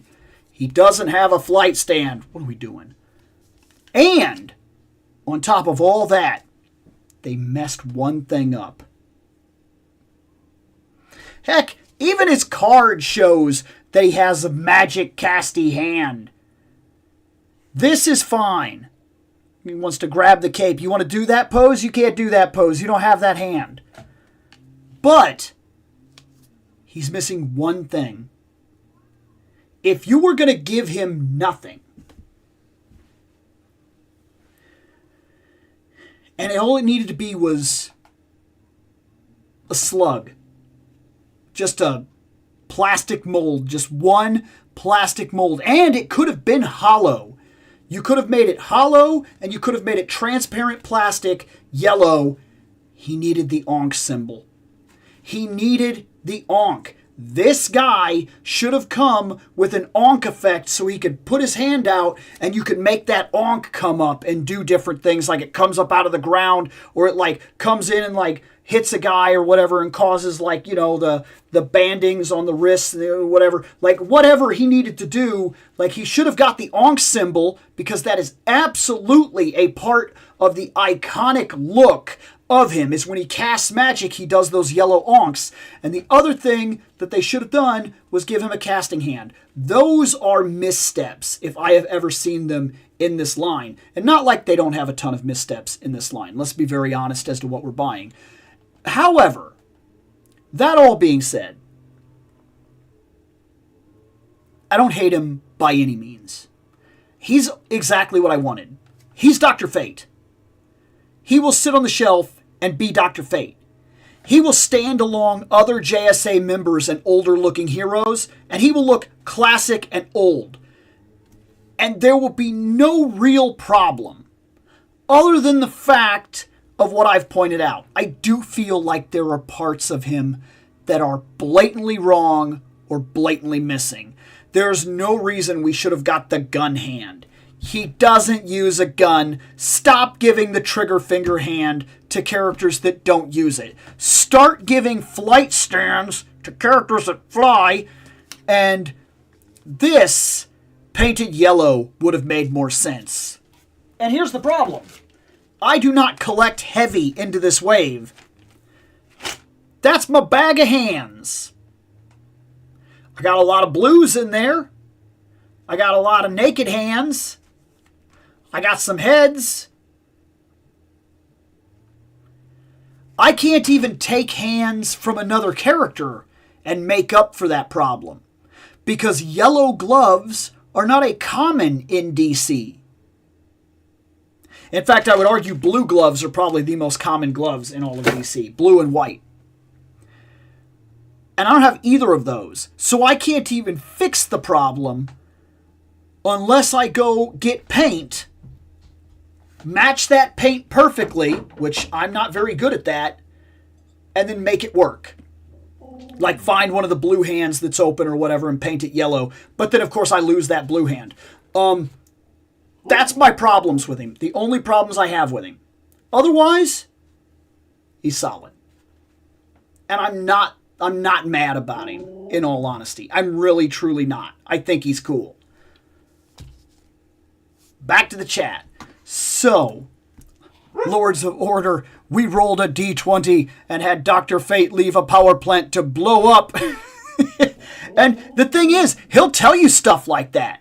Like there's been times in the comics and in shows and whatnot that he shows up in and somebody will be like, why didn't you? And he's like, you do not understand the gravity of what is taking place here. Like, it's so wild to him. Up and away hand would have been better. Absolutely. So, because my husky wants to go outside, before I take her outside, let's get another poll running real quick, shall we? So, first off,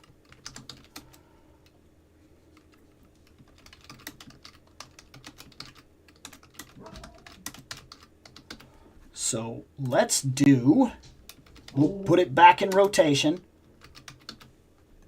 because it seems to win a lot of these, and if that's what you guys are wanting, that's what you guys are wanting. We will do,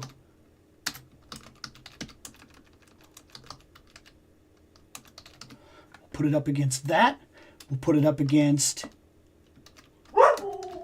I hear you, Lexi. I promise you I'm on my way, baby. And, oh, you know what?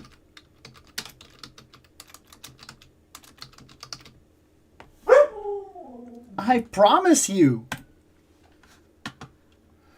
Okay, there's the next poll.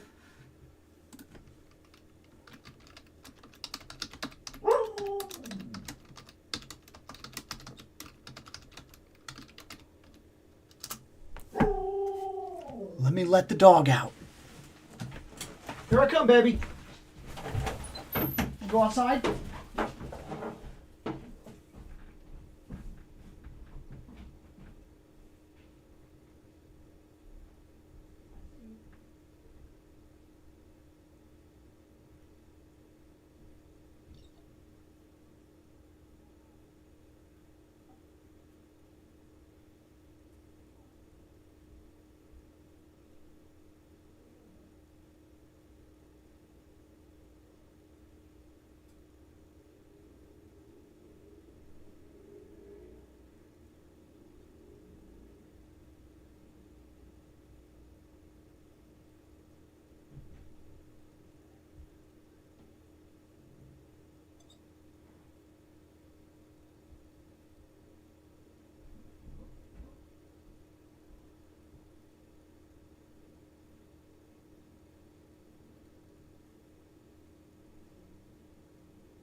Okay.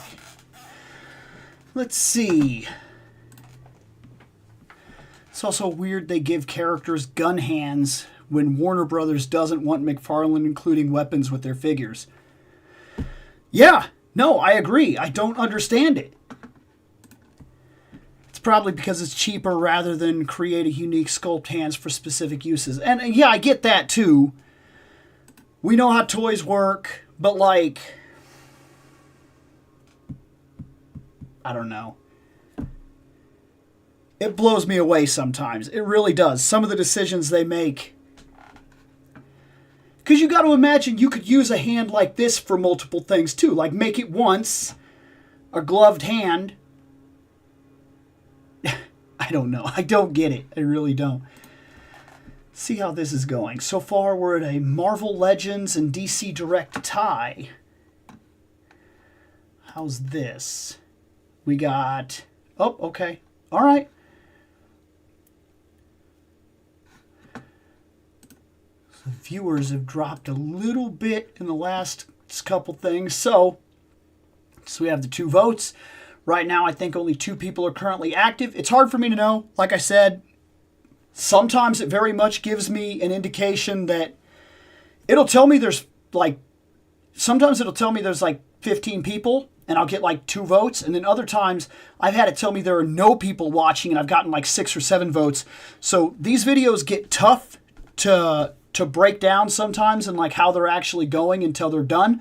But because we have a split right now on DC Direct and Marvel Legends, we're just going to do both. And to add to this for right now, we will start with Marvel Legends because we already did 2 DCs.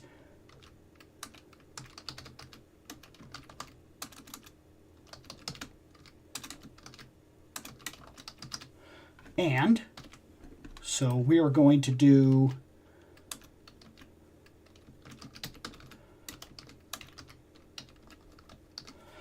that's a possibility. Let's also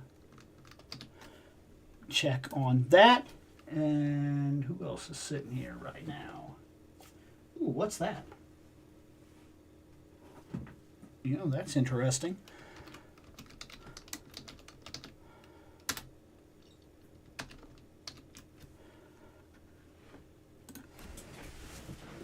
So that puts these 2 in the rotation. That puts that in the rotation. Oh, that's wild. Okay. You know what? Yeah.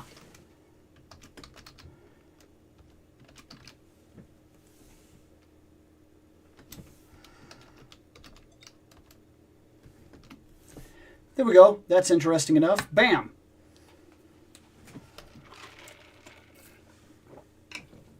Let me move this. Get that out of the way. Put that there. Okay. So we have a couple here for possibility. Move those. Put those over.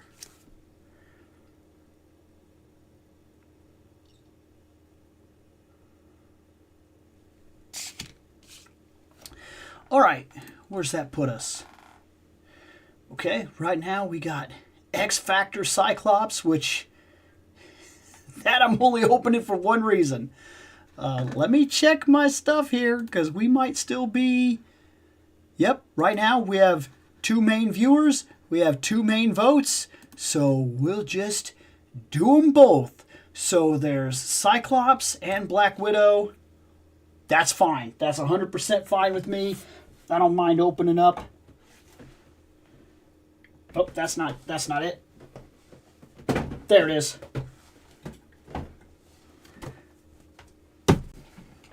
This ought to be interesting. Okay. Cyclops. X Factor. X-Men. This guy breaks my rules. I like X-Men. That's fair. I've read an awful lot of X-Men. when I was really into them, I was really into them. This era of X-Men, the costume designs and whatnot, never cared. I liked some of the stories. Some of the biggest storylines in X-Men history happen here. That doesn't mean I ever liked this costume. I didn't like it in yellow and blue. I didn't like it when it was later white and blue. It's never been my favorite costume, ever, for any reason. And he breaks my rules. This Cyclops doesn't speak to me. It doesn't do anything for me. It's not something I bought because I love it. I bought this Cyclops for that blast effect alone. It's all I wanted. That is it. Blast effect. Brownp. That's all I cared about. It's all I wanted. And normally I would not do this. But I went to a store and I came across Marrow and this Cyclops at the same time. And I did happen to have money. My current line of budget at the time was at $300. And I hadn't found anything that week that I wanted, that pay period, and not that week, that pay period. I had not bought even one figure. And I come across this and I'm like, I really want that blast effect. And you could call it FOMO. I would not necessarily argue with you because it somewhat is. But I said to myself, you like X-Men. You know you're buying Marrow. That's a very much Marvel vs. Capcom. I wanted it. So I buy it. And then I say, if I'm buying her, and I'm sitting right here, I'm going to buy this. And I had to convince myself why. And I came up with a reason. And you can claim whatever level of convincing myself mental gymnastics I had to do for said reason, but I did it. We've all done it. Okay, don't act like you haven't done it. Don't act like in your collecting years you haven't picked something up that you didn't really necessarily love, but you said to yourself, I want this for whatever reason. I wanted that blast effect. And I said to myself, there is one benefit to this guy. Cyclops has two main looks. Hair, bodysuit. As a couple of my friends have referred to it as, the condom suit. Well, it just so happens that's what he wears in this era, is that full pulled up headgear. And the cool thing about that is that if the color works, I can swap this head onto my 80s Hulk, which I do like. Hulk. I said Hulk. 80s Cyclops. I could swap that head on the 80s Cyclops, which I like a lot. And then I can have a really cool blast effect that I can switch back and forth between the 90s and 80s Scott. And we are off to the races, man. So, this is not a perfect figure for me. But because I got it and I want to see this blast effect, we're going to check it out. Let's open him.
All right.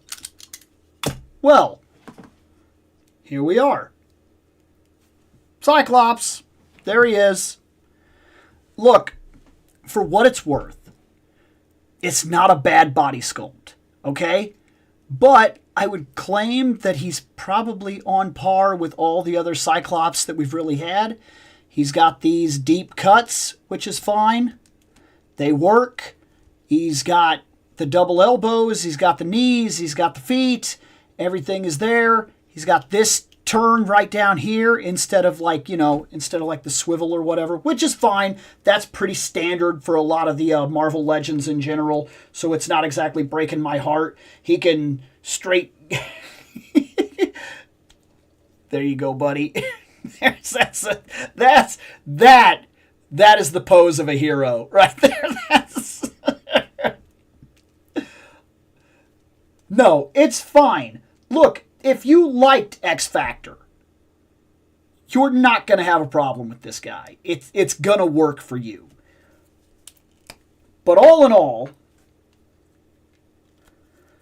let's put his screaming head on. Stupid ball joint. There. There he is. There's one problem with these figures right now.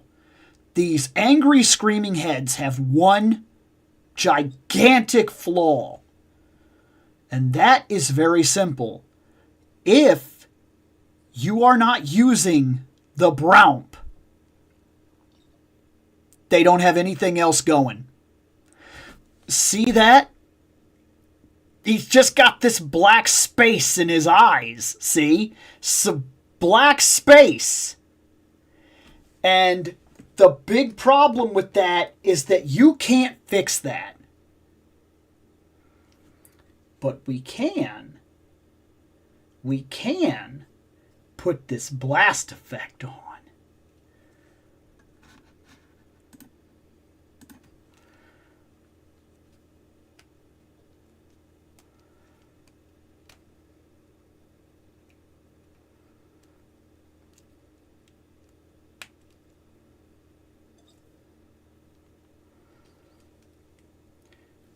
There's the standard blast right there, and it's good. I really like these blasts. This new thing that they've got going, this, man, how many times have you bought a Cyclops and you've always just kind of had to like put this hand on and kind of wish that he could have done this? Now we can do it, man. That is awesome.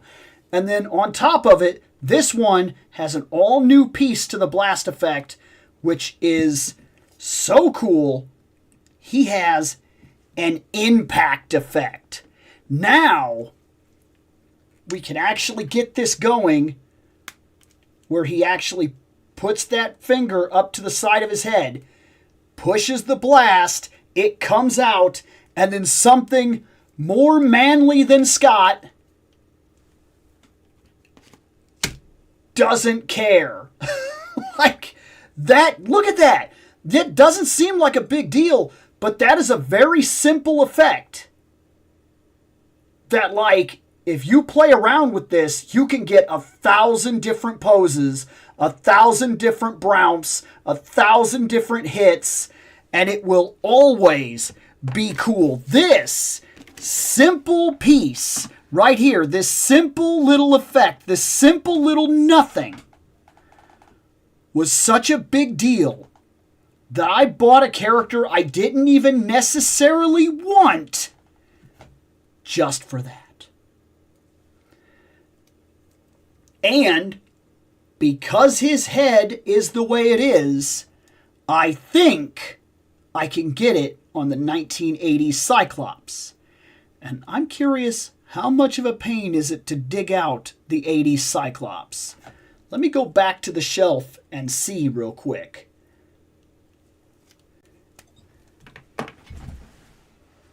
Also, dude, thank you. That is insane to me that anybody gives me anything in here. Thanks, man. Like, honestly.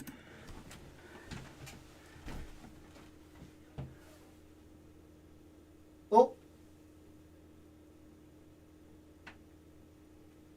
Aha! Okay. Okay, so, look. That's 80s Cyclops. I got him in the Toys R Us pack years ago with Dark Phoenix. And for what it's worth, this Cyclops has really stood the test of time. That's a solid Cyclops. But I worry that his colors are too dark. Doesn't seem like the ball joint has changed. Ooh, okay. So here's the thing. That's what it looks like.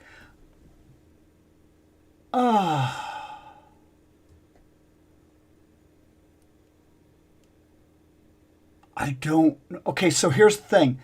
I think some people are not really going to notice it that much.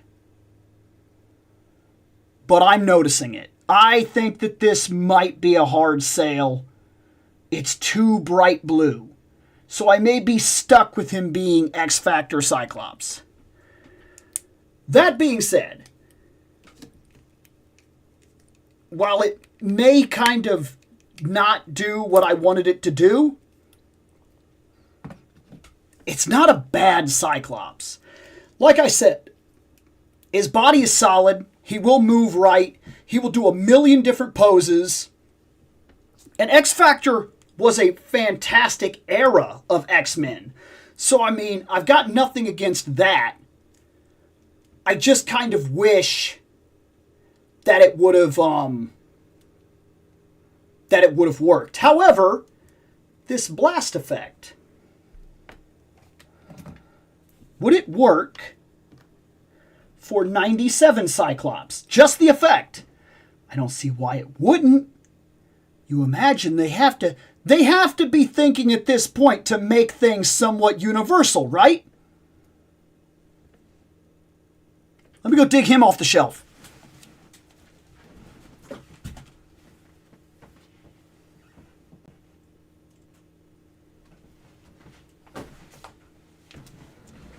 All right.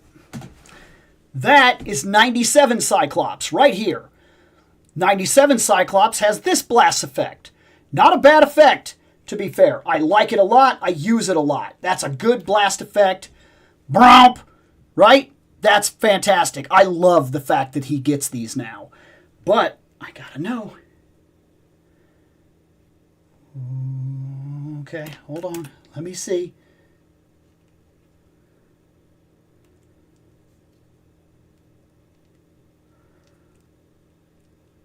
You know, you got to force it a little bit, but it does work. There it is.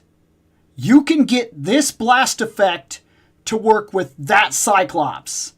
And now my 90s Cyclops can shoot the Sentinel. And yes, I did buy that Sentinel. So when that Sentinel shows up, you better believe there's going to be some pictures with that blast hitting that Sentinel. So even if all I did was buy a Cyclops specifically for a blast effect, at the very least, it is one of the coolest blast effects ever. And I can't be mad about that. Not for a Marvel Legends price. I mean, I will say, however, them doing stuff like this, they're probably going to be able to con a lot more money out of me if they keep releasing Cyclopses, and every time they do, they give it a slightly different blast effect. I really hope that's not in the future, but they could steal some real money from me if they just keep releasing Bromps, okay? Let's go back to the chat.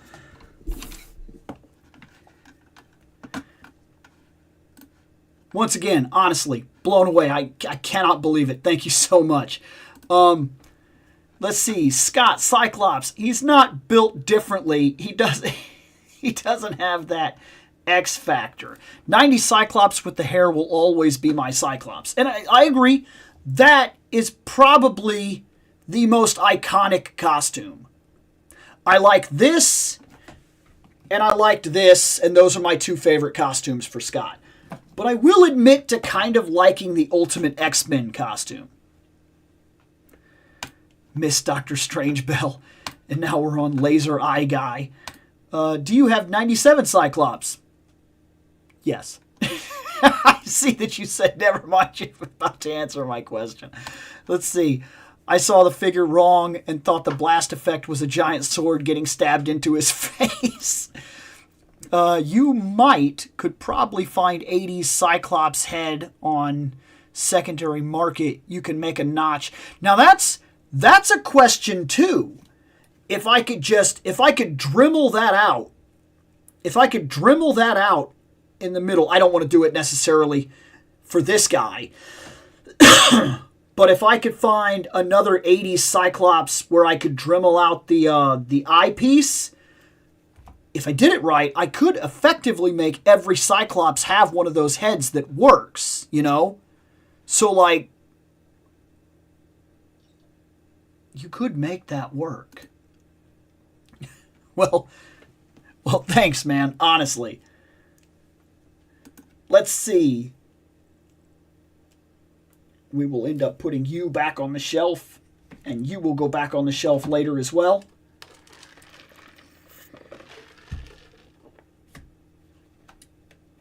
Otherwise, let's move these parts over here. And this Cyclops figure without the exposed hair, he ain't built different. He built stupid. He's just wrong. I mean, yeah, I have 3. It's crazy to me I have 3 Cyclops. Like, that honestly kind of blows my mind. I mean, I knew what I was doing when I bought him, but I now have an X-Factor Cyclops, which I'm not a big fan of. I have a 90s Cyclops, which I absolutely love, and I have an 80s Cyclops, which I love. So, like, it is just wild to know I have 3 Cyclops. And if they release an Ultimate Cyclops, I'll have 4 Cyclops, in all honesty.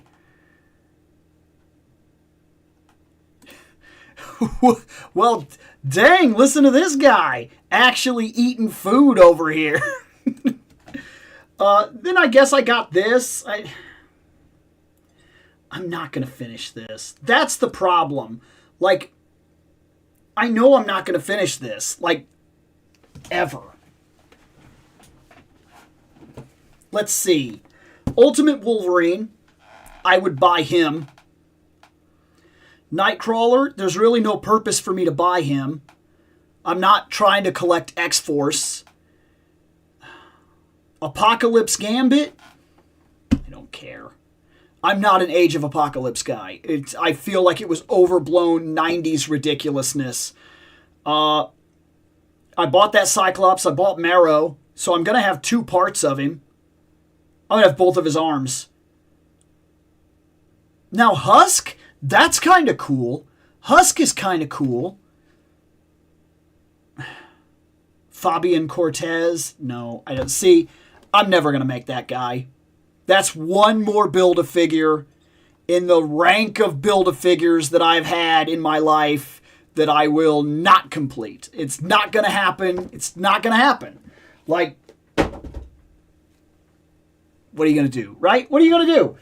So next, the other one that won the poll, and I'm actually really surprised that she won the poll because she's been sitting here for a very, very, very long time. The MCU Black Widow.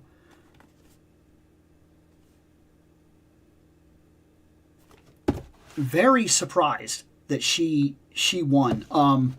Yeah, she's been sitting on the shelf for a long time. Very long time. But as we're slowly knocking this out, I'm getting down to some of the figures that have been sitting on the floor for like almost a year. So we are making progress. Let me go let the dog back in, and then we'll cover her.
Okay.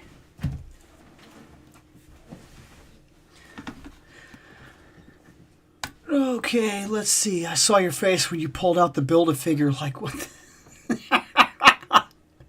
Dude, I know. First off, I don't really know this character. And, like, second, like, I know that this is just going to be another one of those things in the bag of never completed Build-A-Figure stuff that just doesn't do anything for me. It's going to sit there forever. I'm never going to complete it. I'm never going to own it. And the thing is, I don't even necessarily come across other collectors that like need the parts. Like if I came across a collector and they were like, "Yeah, I don't like Cyclops. I'm not going to buy him, but I really want the the guy or whatever." I'd be like, "Here." But like I'm not even going to get that. Oh, look at that. And then his stupid thing came off. So he's great. Whatever. Like, it's whatever. Give that X Factor Cyclops some flippers. He's got a wetsuit. Who is Mechanic and why does my store have shitloads of him on our shelves?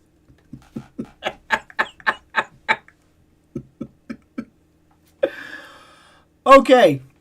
Mechanic in Masters of the Universe was a master. He's one of the guys specifically very good at hand-to-hand combat and so on and so forth. He took a major injury, and in order to save his life, he was given a mechanical apparatus. They replaced his eyes and his neck. And now, because of that, he is specifically the master of the universe with one of the dumbest powers ever in all of Masters of the Universe. His neck gets longer.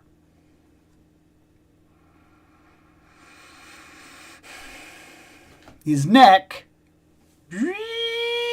can breathe.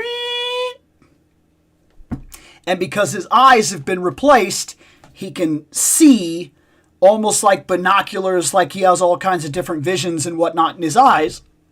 So they use him like recon, kind of. But like...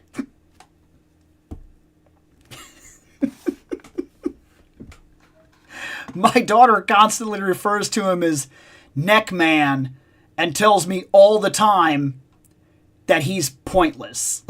Like, she doesn't like him, and I can't necessarily blame her for what he is. Like, he's not the most exciting master you can have on your team.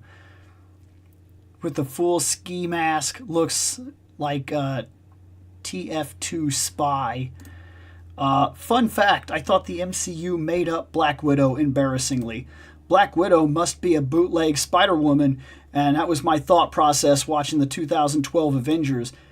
Gutted, I wasn't here earlier. What'd I miss? I get it. So far we've covered Superman, Dr. Fate, and we opened the X Factor Cyclops. Giraffe Man and Masters of the Universe. Dude, he's not one of the more impressive guys, like, of that thing. He's not. So, let's go ahead and do this one. Black Widow, MCU. This is the Infinity Saga one. Why? So, I don't buy many MCU figures. It's not a thing. That's not what I decide. It's not a big thing for me. When I bought the Captain America, I wanted that Captain America. When I buy She-Hulk, I want the She-Hulk that's over on that shelf. Like, I don't even know. I'm really fighting with myself here because I know that we have a Fantastic Four movie coming out, and I know we have MCU Fantastic Four toys. And you would think that I'd be running the races here on that one. Oh my God! But like, do I? Do I care? See, MCU is tough for me. most of the characters, when I think of them in iconic status, I think of the comic books. I think of cartoons. I think of a very different media than MCU. When I bought an Iron Man, I didn't buy an MCU one. None of them speak to me. I bought that. When I bought a Hulk, I didn't buy an MCU. I bought Maximum Hulk, and there's a video talking about why I'm buying him, and I bought Grey Hulk. They speak to me. But you'll notice that on the shelf, I do have an MCU figure. Right there. Why Black Widow? And I know instantly, because this has been happening to me basically my entire life. Oh, she's hot. That's not why. I think, realistically, that my favorite character in the MCU Avengers movies is the Black Widow. She feels the most human to me. The most human. Now, to put this into perspective, I like Conan the Barbarian. Now, why? Like, what is it that draws me to Conan the Barbarian? And what is it that pulls me away from Batman? Because I know Batman is presented as just a guy, but he's like trained and he's really worked it up and he's accomplished and he's going to be this guy. He's what you could be. You can never be him. You could never be as smart as him, as fast as him, as strong as him, as skilled as him, as rich as him. It's never going to happen. Dedicate your whole life to it and you might get 25% of Batman. He's allowed to break the rules of being human all the time. I like Batman, but he's been cliched too hard. Now, take that into the other perspective. Conan the Barbarian. Not Arnold Schwarzenegger. Books Conan. Comics Conan. Now, when we talk about superheroes, and it happens in things like Dragon Ball Z, anime is famous for stuff like this. Power creep is a real problem.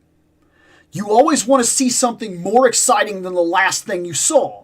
And if you don't, it gets boring. That's the way that everybody looks at it. You want your hero to do bigger, badder things until all of a sudden Spider-Man, the street-level hero, is dealing with world-ending cataclysms every week.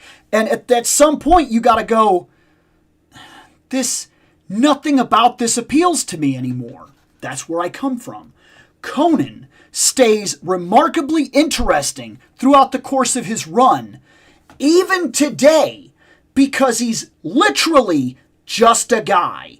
The only difference is that his evolution is a little bit different than ours. His skull is a little thicker. Literally, that's it. And I'm not kidding. It's actually stated that because of the cataclysm that happened and men kind of de-evolved in that region and then kind of came back into being men, his skull is a little thicker. He could take a blow to the head a little harder than most other people can, and they consider it like a legendary toughness. But in all honesty, Conan has been beat over and over and over and over and over and over. And then in crossover comics, he hasn't exactly fared well either. He lost his hand when he met up with Wolverine. He would have killed Wolverine twice over. He's an actual better fighter than Wolverine, but he was fighting a guy that could constantly heal, and it wasn't fair, and he couldn't actually kill the thing that was in front of him, and it cost him his hand. It's amazing, though. And Conan has lost to Red Sonja in battle. Like, in actual, when they have met up, he has both nearly won and lost that confrontation. One could argue he did win, but that's what I'm getting at. He has been beat down by Beastmen. He has been wrecked by regular guys on the battlefield when he's fighting like 10 men and one guy gets a lucky blow to the back of his head and he goes down. He's been captured, beaten, wrecked. He's actually he touched the hand of death. And the only reason he is alive is because death let him go. Not because he Batmaned the situation, because he's literally, there are things bigger than him in this universe. He's just a guy. Now, all of this keeps him relevant all the time. If he's fighting a tiger, it's exciting. Shark, exciting. A guy, exciting. One guy with one blade, with one lucky blow can take him out. It's always exciting because there are always stakes at play. And we don't have to go to world-ending events for Conan to stay exciting or relevant. He just has to go up against things that are scary for guys. That is infinitely interesting to me. Now, how does all this wrap back in to Black Widow? Tony Stark is a mega genius. The kind of guy that shows up in the first movie and they basically ask him, when did you become an expert on so-and-so? Oh, last night. Please. Something about that just rubs me the wrong way. Like, if you want to give that to, like, Reed Richards, where that's actually what he is, okay? And because of that, he's actually very socially awkward, and he doesn't get to be as cool as Reed. Reed doesn't get to be as cool as Tony Stark, but Tony Stark gets to do all this ridiculous things, and he has a suit, an Iron Man suit that can literally fight with Thor. Thor is a freaking god. The Hulk can bench press towers. Like, everybody that shows up in the Avengers, including Captain America. Captain America's not a guy. He's not just a guy, he's a superhuman. Everything is superhuman. And I realize that in the comic books, she is. But they don't give you an indication in the MCU that that's what she is. They give you an indication that she was trained. And she's incredibly competent. But she is human. One of my favorite scenes in the first movie is when she falls, okay? And they fall into the helicarrier. And she turns around and she realizes that Banner cannot hold it together. He's going to change. And she is stuck there with the most devastating force on the planet, about to lose himself. And if you remember, when she was sent to apprehend Banner, when he showcased, even for a millisecond, that he might be mad when he hit the table, she went for her gun because she was about to die. That is a human reaction. That is a real thing. That's a human thing. Those are human circumstances. She is fighting alongside gods. And any move she makes can be the end of her. Every decision she makes, every step she takes is the possibility of death. It is only her will and her skill that keeps her going.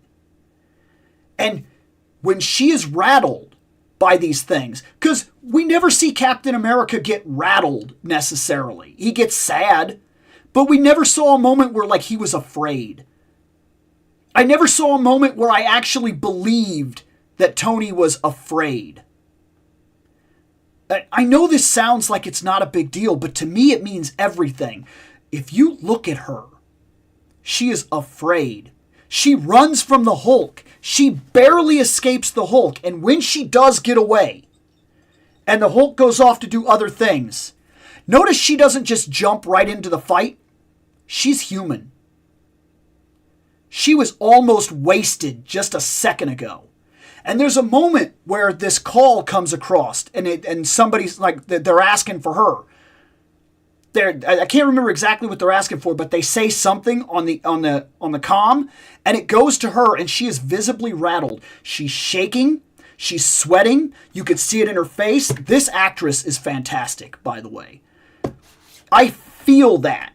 And for that one moment, she hears that call on the radio, and she has to compose herself. She takes a breath. She waits for a second. She answers the call. And then she says she's on it. The fight that she has is with another human. Hawkeye. And when they go down on the streets and they're fighting the Chitauri invasion, there's a moment where she's like, okay, I'll handle this. And even Captain America basically asks her, like, are you sure? Because he can visibly see she is tired already. She's a woman. She's a human. She may be in peak perfect condition, but she's just a person. She's fighting alongside things that don't even make practical sense. They can do the absolute impossible. She has to react with every moment of her being to even make it. And in the second movie, they don't take that away from her when she's fighting the guy that throws the grenades into the truck and whatnot. She has to react, and she's barely making every confrontation that they're in. That, to me, is infinitely more interesting and more admirable than Super Drug Soldier Man, Ultra Gamma Radiation Puncher Dude, super smart, make ridiculous weapon that nobody else in the entire world can even come close to designing. Literally is competent enough to fight gods. For that matter, God McHammer Smashy Man. Like, I'm sorry, but because of the kind of person I am, this is more interesting to me. So, in terms of the MCU, there is only one figure I have ever bought, and that is Black Widow. I know that's a very long explanation, but I really want you to understand where I'm coming from and why she interests me more than any other character. Let's open her.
Okay, so she comes with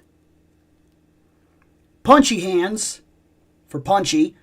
She comes with these blast effects for her wrists, which are pretty cool. I have them on the other one up there as well. In fact, her video is already on the channel in case you ever want to hear me talk about her and why I bought her in general. She comes with two handguns, which she can actually carry on her person. And then she comes with two Scarlet heads. And both of them seem pretty decently spot on for what it's worth. We'll see if I can redo the camera here. Let me see if I can redo the camera. Let me turn that off, turn that back on. Let me try again. Turn that off, turn that back on. I don't know that it's necessarily coming across the way I would like. In fact, this one arguably is a better Scarlet head, but that one is pretty spot on as well. Rather, when I look at these, I can see her. Like, maybe it doesn't come across the camera as well as I would like, but when I look at the heads, I see Scarlett Johansson. To me, that's pretty impressive. And maybe, and I'll go ahead, I'll bite the bullet, I'll take it if that's what I have to do. Maybe it's because I'm old.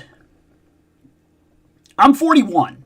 I come from a time when figures that came out that were like, hey, that's Batman from the movie. And I would go, okay. Like, let's be honest about the toys that we grew up with. They were not great, okay? They were not great. Just gonna put that out there. And that being said, those are two very good Scarlet heads. But this figure feels old. I'm just gonna look. I was at Walmart. I was walking through. They had Bruce Banner. They had Captain America. They had Iron Man. They had Scarlet. And I was like, oh, I'll buy her. That's cool. Actually, this is bothersome because I know the company that she comes from, because I know this is Hasbro. It honestly bothers me that these guns don't go there. Like they're already there. I don't like that. Now this is an old figure, so my complaints are kind of a long-winded, like ridiculous point. Really, if you want to get the notion of it, it really doesn't matter what I complain about at this time. She has plenty of movement there, but she's on one of the older female bucks, like for sure. And oh, there we go. I was going to say that wasn't allowing me very much movement. Yeah, these aren't even actually connected to the belt. I didn't expect that. That's about what she's got going on in her knees, but she's got the double. Like, if I mess with it, I can get it. She's got that movement there, which isn't terrible. I mean, she can move for what it's worth, but her upper body it's very much the old female body. The whole bottom is one single thing. It doesn't do anything. Like, woo! She's got that. She will do fine for what I need her to do. And what do I need her to do, in all honesty? Stand there. I did not buy her for any other reason than she's my favorite in that movie. That's it. This one seems to move better. This one seems to pose better. I mean, I've got her on the flight stand and everything, and she's jumping and she's shooting and everything. I could probably get about the same. Her legs seem better. It almost seems like they made her thicker. This one here, it almost seems like she's thicker than this one. Because the skinniness of this one is actually kind of working against her. She doesn't want to move well. I mean, I guess they gave her some cheeks. Thanks. Like, but everything else about her, this is not a great one. It almost feels like they took a step backwards. Did this one come out after her? Because this is the Infinity Saga. That one's from the Black Widow movie. But that doesn't mean that this one didn't come out after that one, because I don't know when the waves were released. But this one feels different to that one. That one feels thicker, and it feels like it moves better. This one feels slimmer, and it feels like it has a lot of things working against it. Am I not happy that I bought it? Well, this, if I was taking this seriously and I wanted this to be like an absolute standout on my shelf, if I wanted a perfect Scarlett Johansson, I'd be mad. I'd be like, what the? Because this is not a good figure. Just so anybody that has the same as me that buys it, or if you're buying MCU, I could feel your pain on this one.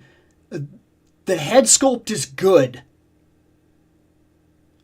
The rest of it is bad. However, a saving grace. When I open it, when I open the absolute, the when I open the Absolute Black Widow, because there's a fantastic Black Widow coming. I own it. We just never had a chance to vote on it yet. When I open that Black Widow, I could swap these heads onto it. And I would have a perfect Scarlet at that point, because that's good. However, in the long run, I'm not mad. Her head gets in its own way with this head sculpt with the long hair. It probably helps. Oh my. Even the ball joint is old on this one. Or just different in general. Like, wow. I can't remember the last time I popped one of those off and saw that. That is a better head for movement. If you're wanting to get movement out of her and you're wanting her to be able to look around and do certain things like that, that's a better head sculpt. I do tend to like long hair, but this isn't terrible. And since I think I have the long hair set to that one, and I do, this is fine. And maybe this head will even look better on that one. Either way, I'm not mad about it. I knew what I was buying when I bought it. And I knew it wouldn't be good because the MCU figures arguably are all worse than the actual comic variants. The comic variants seem to move better.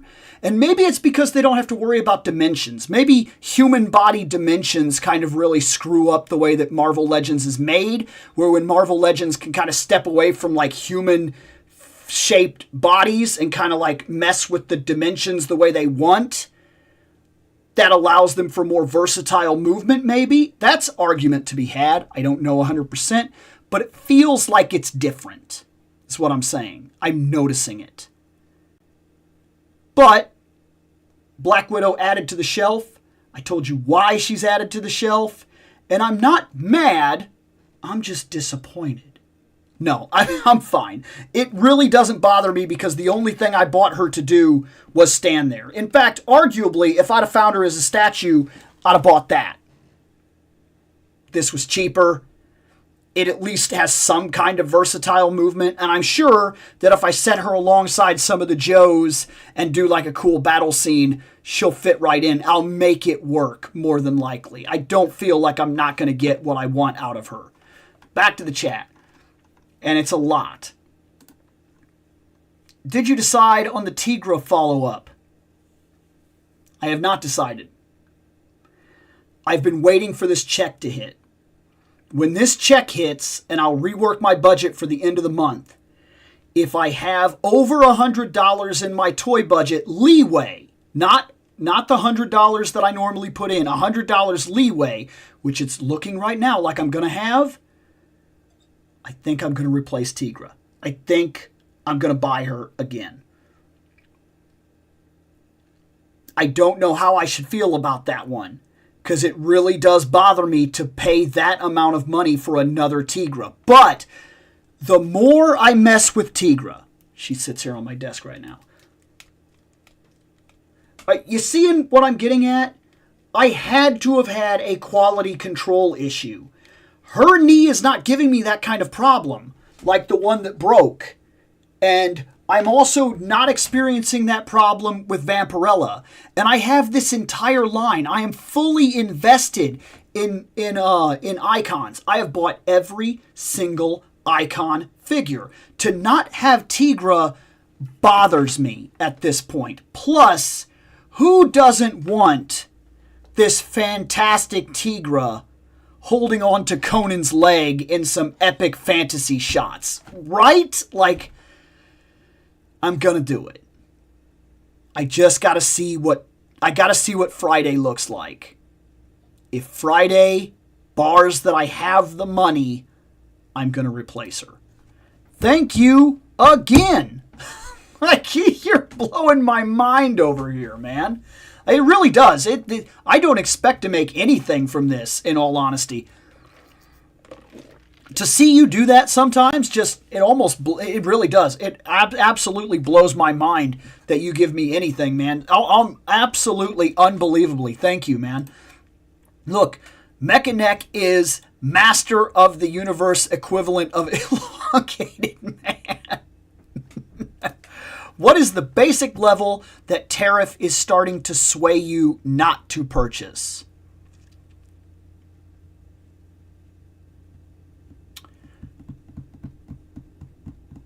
I'll rephrase your question. Let me go let my dogs in. I heard them bark. Last time, by the way, if you get dogs, I have huskies.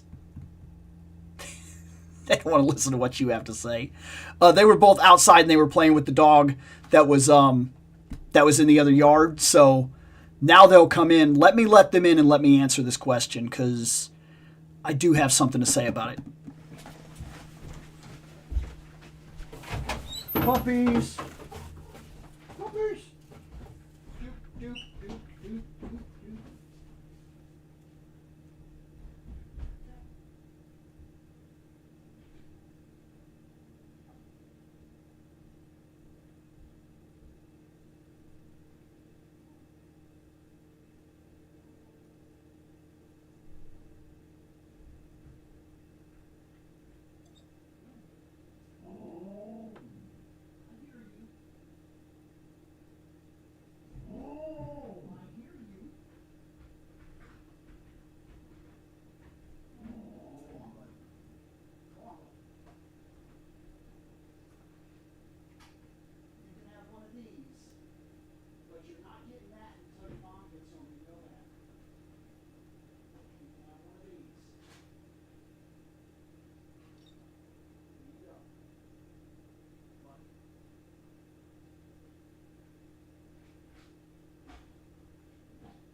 So, let's run this question real quick. What is the basic level that tariff is starting to sway you not to purchase? I want to rephrase this a little bit if I'm going to answer it. Are the tariffs putting me in a position right now where I'm looking to step away? No, not yet. Here's the thing. On the 90-day freeze to the whole tariffs thing, prices pretty much went back to normal tariff-wise. Now, I'm not saying we didn't already experience an increase in the market, but those increases to the market were not tariff-related, not realistically. What happened was they were already announcing price increases before the tariffs hit. Hasbro is one of those companies that specifically said, we have no choice. We are at the absolute end point of saving you. Because they said, hey, we've been doing cost-cutting procedures, cost-cutting measures, trying to keep the price of figures down. So you can very blatantly tell that some figures are made better than other figures. And sometimes in the same line. Where you'll be like, really? They did this character before and no. Like you notice that certain deco isn't hitting the same way and everything. So they've been doing this for a while. Cost-cutting procedures, less sculpting, not updating certain bodies. Like how long can we possibly run on the same female body and we're not getting new bucks or anything like that? Like what is going on? Well, all the cost-cutting procedures over time, I'm just going to take them at their word for a second, as prices have tried to stay the same, some of the same figures that we've gotten as basically redone figures are not better than the ones we had in other waves. So we know we've been watching cost-cutting methods, and we know that the price increase was inevitable across the market. Do I like that? No. I absolutely don't like that, and I'm not thrilled that $30 may very well become the entry point to the entirety of action figure collecting. Because let us be honest about this. Things like McFarlane, DC Multiverse, things like Marvel Legends, things like Jada, these are entry points to action figure collecting before you try to go on to like bigger, better, badder things like $80 figures and whatnot. And oftentimes, some people never even reach that realm. They never jump into the 80 because that's a huge jump. Some people try to stay at the entry level and get decent figures. There's nothing wrong with that. If you collected nothing but Marvel Legends ever, you would still have awesome figures. They're very good for the price point that you're jumping in at. However, with prices going up, that was a problem already. Then the tariffs gave a big scare that we were about to see even more price increases. But as of yet, I haven't been hit with one. I have seen price increases that make me wonder what's going on, like the Toby Spider-Man. The Toby Spider-Man that's coming out, I got my notice. And my notice is very much the $35 that he was priced at, which I don't necessarily understand that at all. And then the tax, but not a tariff charge. That's not on there right now. So I'm not getting hit with those. But I am getting hit with the new price increases for licensing or royalties or likeness or whatever is going on there. I don't know. And they called it a deluxe figure so that we would not ask questions, but we need to at this point get a little more transparency as to what we're paying for, because the price increases are getting negative. It's getting tougher to justify any buy, and all figures are jumping into the 30s if we're being very honest about it. Jada was one of those things that everybody was praising. It's $25. It's some of the best figures we've ever seen. Well, that's not true anymore. If you go back and buy Wave 1 figures that are coming out now, like Ryu, Fei Long, and Chun-Li, they're dropping at $30 now, not $25. If you find them in a store and they're not from the old stock, they're from the new stock that's coming in that's going up pre-orders on a lot of these sites are asking $30 now, not $25. And you could find it on things like Big Bad. You'll find guys in Wave 1 that say in stock, they're at $25. But the resupply is at $30, which means Jada went up to $30. And Jada went up to $35 on the bigger figures. So like Blanca and whatnot. And you would say, well, I don't think that's really a big deal, Bill, because if you stop and think about it, those are bigger figures. No. Because Bison was a bigger figure, and he cost the same as everybody else, which means we have seen a definitive price increase. The Scooby-Doo line is costing $30, $35. We have seen an increase of price in the market. That means that on the basis of a natural market increase, adding a tariff on top of it takes me way out of my comfort zone for collecting. I don't know how much further I can push it, in all honesty. I think that we are going to start picking and choosing.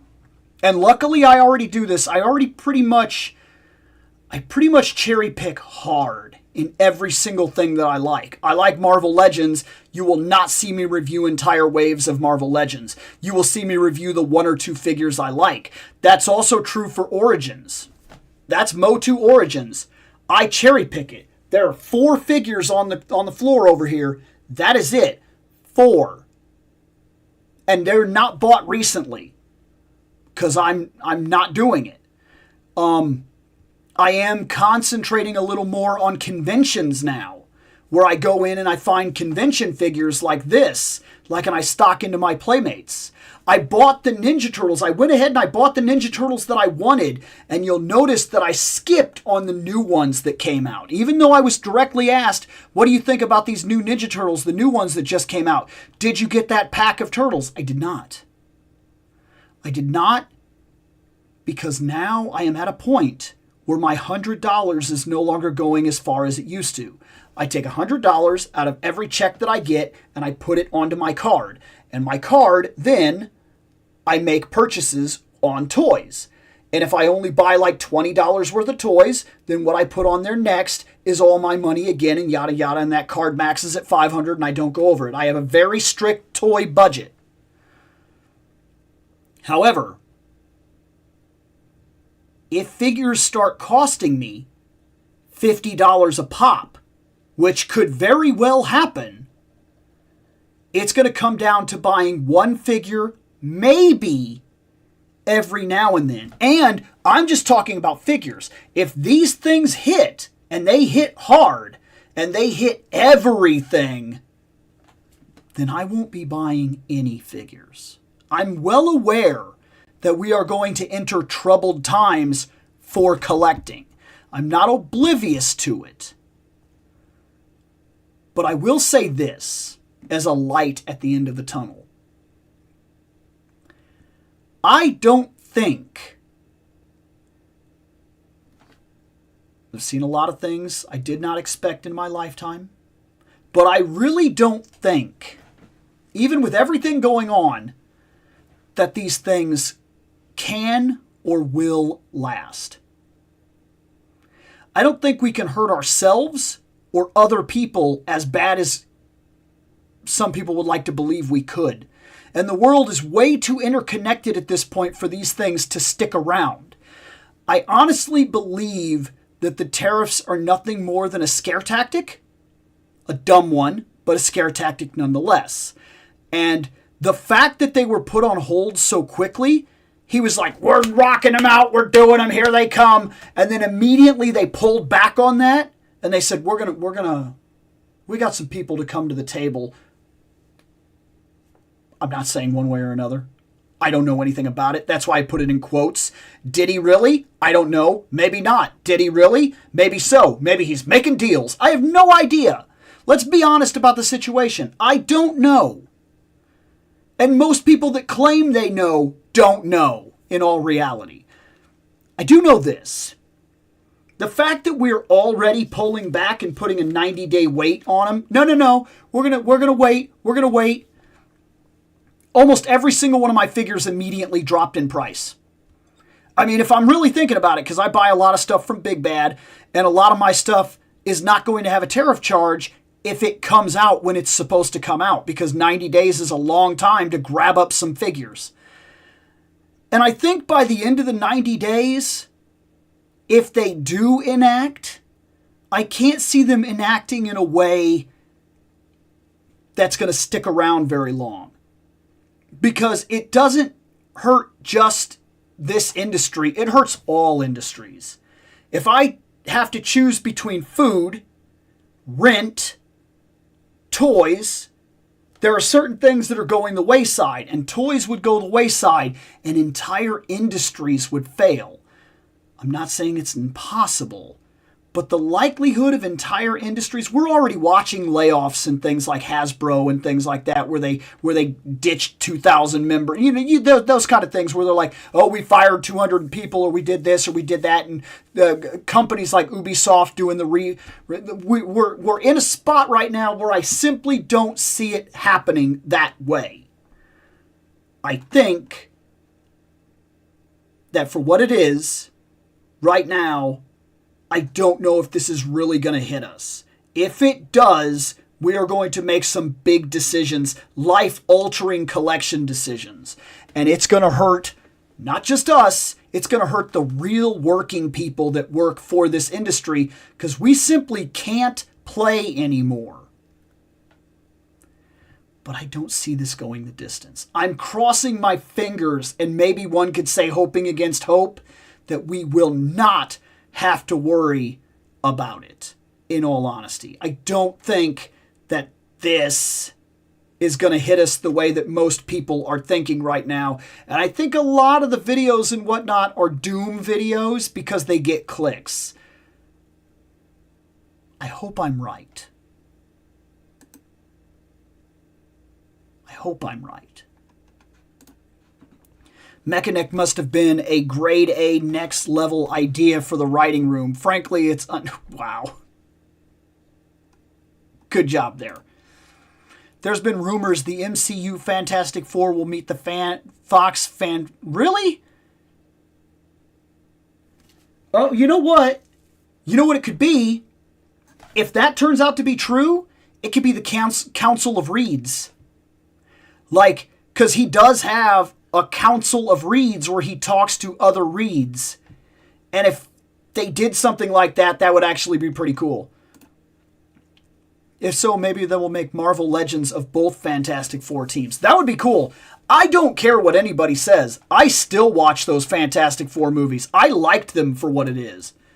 Batman is too civilized to and won't kill. Conan is the original grunge, bathed in blood, born in fire, tempered by steel. Also, thoughts on the absolute DC universe. No Money, Commoner, Batman, Eldritch, Horror, Martian Manhunter, etc. I'm going to give you my honest, 100%, unadulterated, no joke, uncensored opinion about the absolute DC universe. I know nothing about it. There you go.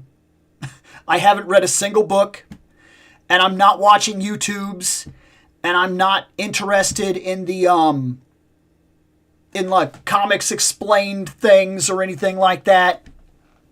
And I'm not reading Wikipedias.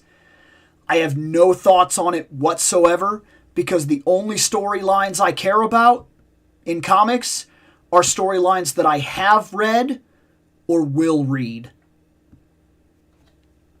If Absolute does some graphic novels and I hear about a storyline that's really good, maybe. But for right now, they've done nothing for me that makes me excited to go read them.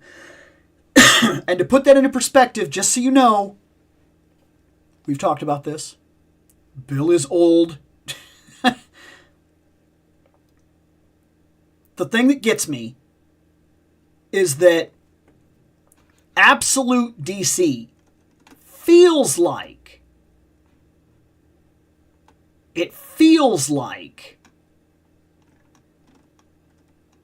90s.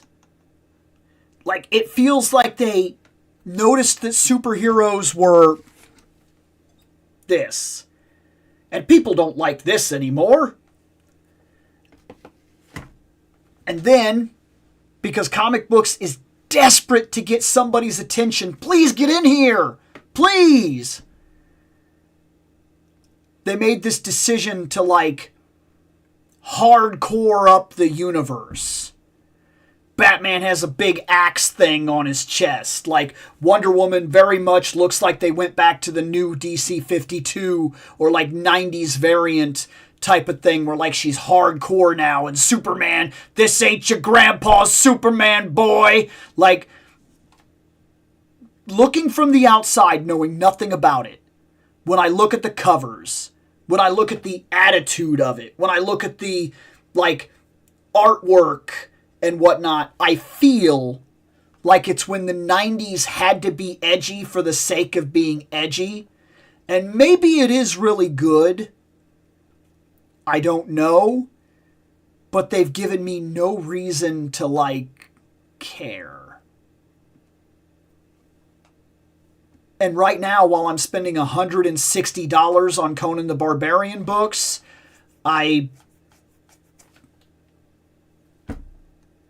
I'm not about to, like, take 20 of that and pivot it over to Absolute anything. Like, I just don't care. I will never understand how people can have unopened figures. Even if I had figures from lines I don't collect, I think I could never have them sitting.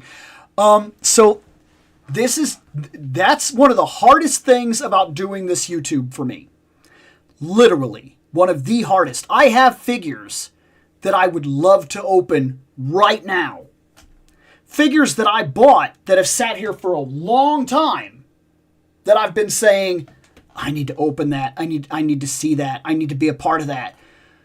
But because I do the show, and because my show specifically requires unedited reaction, I need to be able to open the figure, see it for the first time, and whatever it brings to mind, whatever fandom, memories, excitement, interest it brings to mind, I need to be able to do it on the spot, unedited. In order for me to operate that way, I cannot open the figures. And I have to have the free time to make the videos. Sometimes this very much helps. Like today, so far, I've been able to knock out 4 figures. I get about 4, 5, 6, or 7 or so when I do these. For me to do that, it's good. But, like,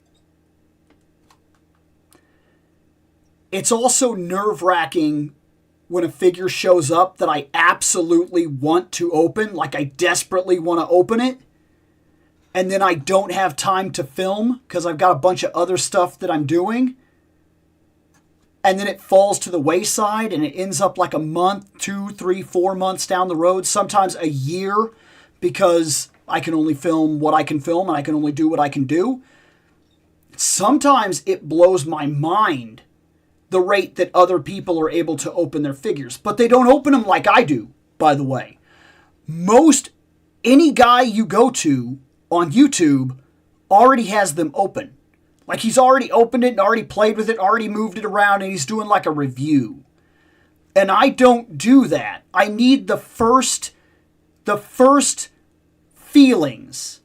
What is it like to get the tactile contact, to open it, to check it out, to talk about it, to dive down memory lane, to express the fandom that I feel for what, like, why am I interested? Or does this not do it for me? Is this just not a good figure? Like, and sometimes that happens, but like, I want that to be as real as possible for the YouTube. So I do end up having to express a ridiculous amount of like self-control, because I'm like that too. I don't like having these figures sit here and not be opened sometimes. And sometimes there are photo shoots that I want to do, but I haven't opened the figure yet.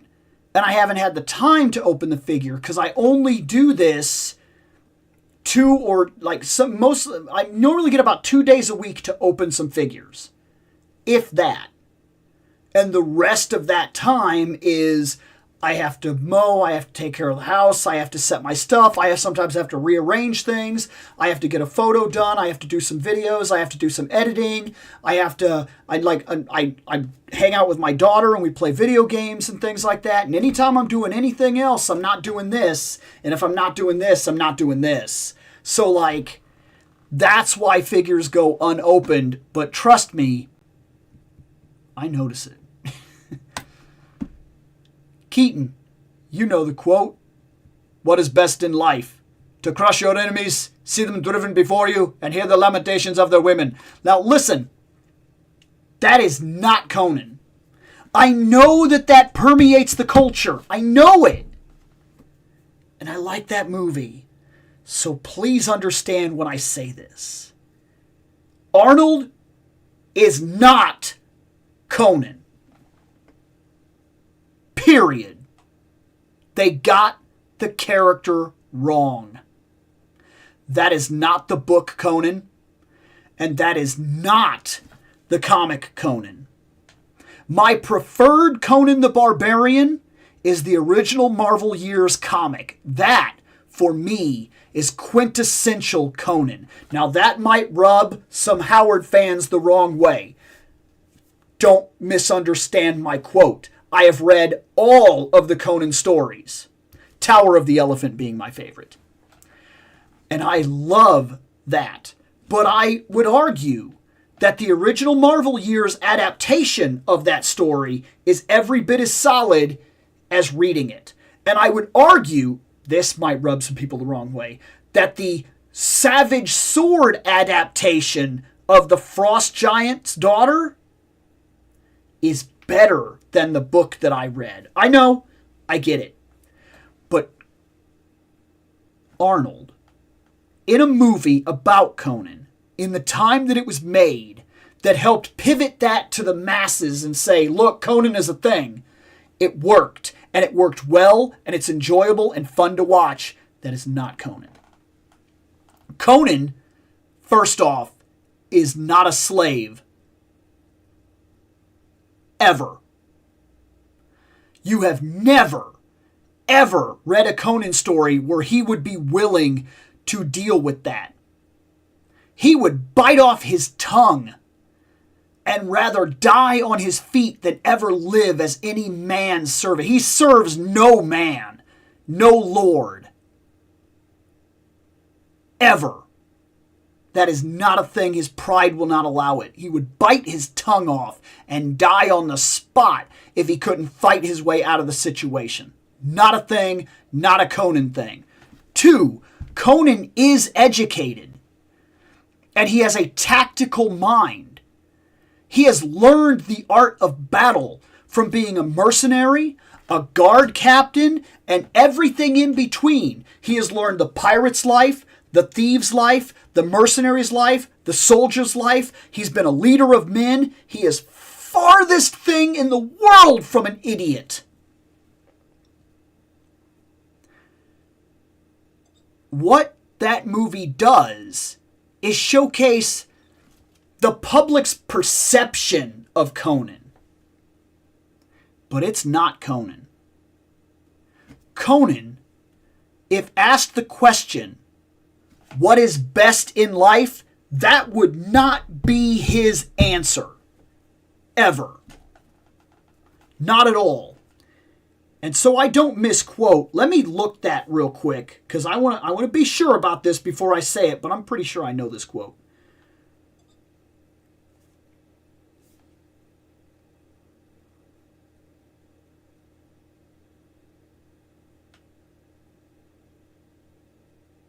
Oh my.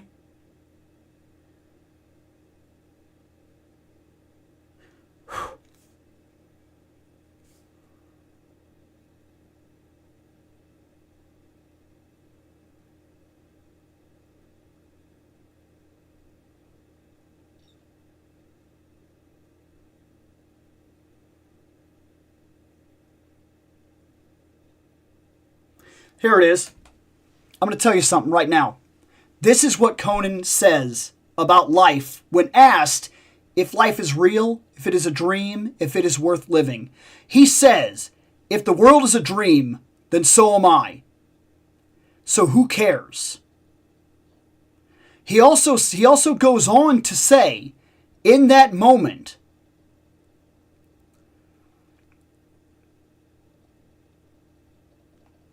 he says that if life is a dream, if it is an illusion, then so am I. And in that illusion, I am content. I slay, I live, I sleep, I taste the red meat palate on my tongue, I drink deep the wine and breathe in the luxuries of life and exist in the hardships that I walk on a daily basis. And as long as I breathe, I live. It is real enough to me. Like, he contemplates life. He thinks deeply. He considers the possibility that the gods are real. But at the same time, does not loan himself to the ideas that somebody would make the decisions for him either. Like, Conan is complicated, man. Conan is one of the coolest things you can possibly read. I'm not even kidding. And that movie, I love that movie, but that movie took the idea of Conan in the public's perception. Like how the public sees Captain Kirk, that's not Captain Kirk. Watch Star Trek. The womanizer guy that exists that sleeps with green women, not him. Did not happen in the series. Has never happened. Is not part of that character in any way. But they want to make jokes about it, and that's how the public sees it. That's Conan. That's how Conan is perceived by the public, not the people that know him. Bill, you are an age anomaly to me. You are younger than my dad, but look as old as my grandpa. Cool. My life has been hard. I know sometimes it doesn't look like it because people see this, but trust me when I tell you, it was not a silver spoon. That's what I'll tell you. If you heard some of my life, you would know that the stress of my life ate at me pretty hard. That's what I'll tell you. It's okay, Bill. Sometimes it's nice just to buy what you like for no reason other than... No, I get it. The only MCU figures I know are the ones that made for 5-year-olds and the ultra detailed and expensive fig arts, which I do not buy figure arts. It's not a thing I do. So I have no point of reference for what you mean. Giving me dewy tones with that, I wasn't expecting much, and I'm still disappointed. That's fair. By the way, unrelated, the heck is that poster next to you? I never knew what it was. Is that Gundam? That back there is a wall hang. It goes like all the way down and all the way up. That is Amuro walking in front of the Gundam, like the RX-78-2. And then this thing right here is a cool dragon that I use as a curtain from Final Fantasy XIV, which I don't like Final Fantasy XIV, but I had these two things and they were sitting around, and that's what they are. They're just cool dragons. They're like they're really like dragoons, like cool guy in dragoon armor. I have a pure-blooded Doberman police dog, and she howls and barks so loud you'd think I have the spawn of Satan in my house. But she's my spawn. No, I get that. Yeah, my dogs... It depends on her mood. I have one dog that's loud and wants to tell you everything that's on her mind, and the other dog is blind, and you would think he could not bark, because he just won't do it. Like, he's very silent until he absolutely needs a thing. She dropped Good. Good. Oh, okay. Hey, what's up, man? Jada did say a year ago that Blanca and Sagat would be more expensive because they would be bigger. I get it, but like... that doesn't explain the increase in the price of the other figures. Like, there has been an increase in price across the entire market. Even if Jada wants to justify it by saying something is bigger, they didn't charge more for Bison. So there has been an overall increase in the market price of all figures. There's a Japanese content creator I love who runs a toy store for Toku and overall nerd stuff, and the tariffs are screwing him over too. He almost had to permanently abandon his store. No, and I get that. I very much get that. I'm not saying it's not affecting us. I work in an industry that is very blatantly affected by it. I have 20 years in the logistics industry, and I ship worldwide, so I'm watching it in real time. So I very much get it. I'm a collector, but people might hate how I do it. I wait for clearance sales. If the price hikes still have an end result on the sales of clearance, then I'll still be collecting. I'm not going to call you out for that. Look, we all collect different ways, different reasons. If you play the retail chicken game and it works for you and you get cool stuff, good. Good. Look, we all have to be real about what we can do too. Like, I can buy a Tigra. I can rebuy a Tigra. But if I'm being real, I can only do it once. If something happens to a second Tigra, it's done. I can never do that again. I barely am able, like, I go out of my way to save and not buy when I hear that an Icons is coming out, because you better believe I bought that Conan. So, yeah, I get it. Look, we have to do what we can do. If that chicken game works for you and you get good stuff, I'm 1,000% on board for it. And I would also tell you that if you're not an inbox collector, check out some cons and just go through the bins. Sometimes, because the figures are open, that drops their price 30% right off the bat. And some of those figures in there are really cool. And just because they're opened, in some cases, you are going to open them anyway, if you're like me. So you get what I'm saying. The only thing I buy straight up are my absolute favorite characters and exclusives. Right, because sometimes you only get that one window, and if they go away, they're gone. And the other characters, you're like, you know what? If I get them, I get them. If I don't, that sucks. And that's a good way to be. I'm that way. Look, I'm a putz when it comes to my Spider-Man, okay? I'm a putz. They got me over and over and over again on red blue suit. I'll admit it. But most everything else, I have a Captain America. I have like, you know what I'm getting at? I have like a Wolverine. Like, and that's all I need. Until they release something that absolutely floors me, I'll take my chance on whether or not I can get it or if it drops somewhere else. I'll just take my chance, you know what I mean? McFarlane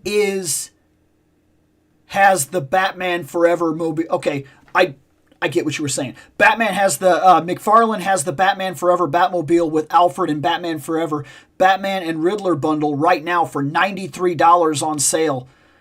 Dang. If that was for me, that's not bad, especially when you consider how big the vehicles and everything is. I get that. Like, that's pretty good, to be fair. For anyone who missed that wave, yes. Absolute DC line is basically DC's Ultimate Universe for their properties. Cool. I can get behind that. I liked Ultimate when it came out. I really did. Good evening. Love Arnold, but Momoa was closer to Conan. Keaton Carr 89 is right. He did a movie that wasn't as good, but Momoa was closer to Conan than Arnold was. Arnold was the public's perception of Conan. That's it. An actor more suited to playing Conan in the 70s and 80s was William Smith from Every Which Way You Can. And look, I'm not going to say you're wrong, but I'm going to say that anybody they would have handed that movie to would have been the Conan that we saw. And because they weren't writing a Conan movie. If you want to get right down to it, they used the Conan name, but they even took notes from Roy Thomas, the guy that was currently doing the original Marvel run of Conan the Barbarian. The guy who arguably has wrote more Conan than any single living person on the planet. They took his notes and said, that's nice. They were never going to make an actual Conan movie, regardless of who they cast. That was not their intention from the beginning. He actually played Conan's dad in the Arnie version. The age anomaly comment was a joke at you going, I'm an old guy, I'm 41. I get it, dude. I'm not annoyed by anything. Don't misunderstand any. Let's see. Sentai reviews, let me know how hard you guys had it. Some of those, I'm surprised how much some of that stuff comes out in those, it's because sometimes we do get to talking about it, but aside from one episode that mentioned my sister, most of my other life has not really been on full display in the series, in the podcast. It's very rare that I talk about like where I grew up, how I grew up, who I grew up with, and then other circumstances that came down the line, especially after my sister was gone. It's not something I really get into very often. In fact, if it wasn't for the subject matter and Shane specifically referencing what happened to my sister, that probably never would have come up. But it was the fact that we were talking about Rangers in space, and then Shane was trying to like roll around it. He was trying to say it, but he didn't want to say it because he didn't know how I was going to react or think about the situation, when he was trying to be like, hey, well, you're kind of like, and I was like, all right, we'll talk about it. And then, yeah, so we did. But normally that's not something that comes up, is some of the stuff that I went through. Thought the Dragon Curtain was the Gundam. No, yeah, definitely not. Yeah, that's a Dragoon. But it is cool looking, though. No offense for the age comment. I hope no, you did not. No. You did not make me mad, dude. Nope, not a thing. Not a concern. Don't worry about it. My collection only grows on my birthday or on Christmas. That's not necessarily a bad thing, because you also don't want to get yourself like in trouble, is the best way for me to put it. I'm infinitely jealous of y'all. I live in the Great Depression, the country. The Great Depression, the country. So see, you guys have shelves. I'm sorry. The way you reference that's craziness, man. No, look, I get it. I do. And I guess I'll preface this. Sometimes people think that this happened like overnight. Absolutely not. It's been a very, very long time. Finding a normal figure for you is a good given miracle for me. And even the regular price is impossibly expensive. I have a giant wish list, but no money for it. $1 is like 2,000 monies for me. Rin, my shelf has Batmobiles, Pokemon, Pokemon Adventure manga, some Dallas Cowboys collection, and the Batman toaster. That Pokemon Adventures manga is cool.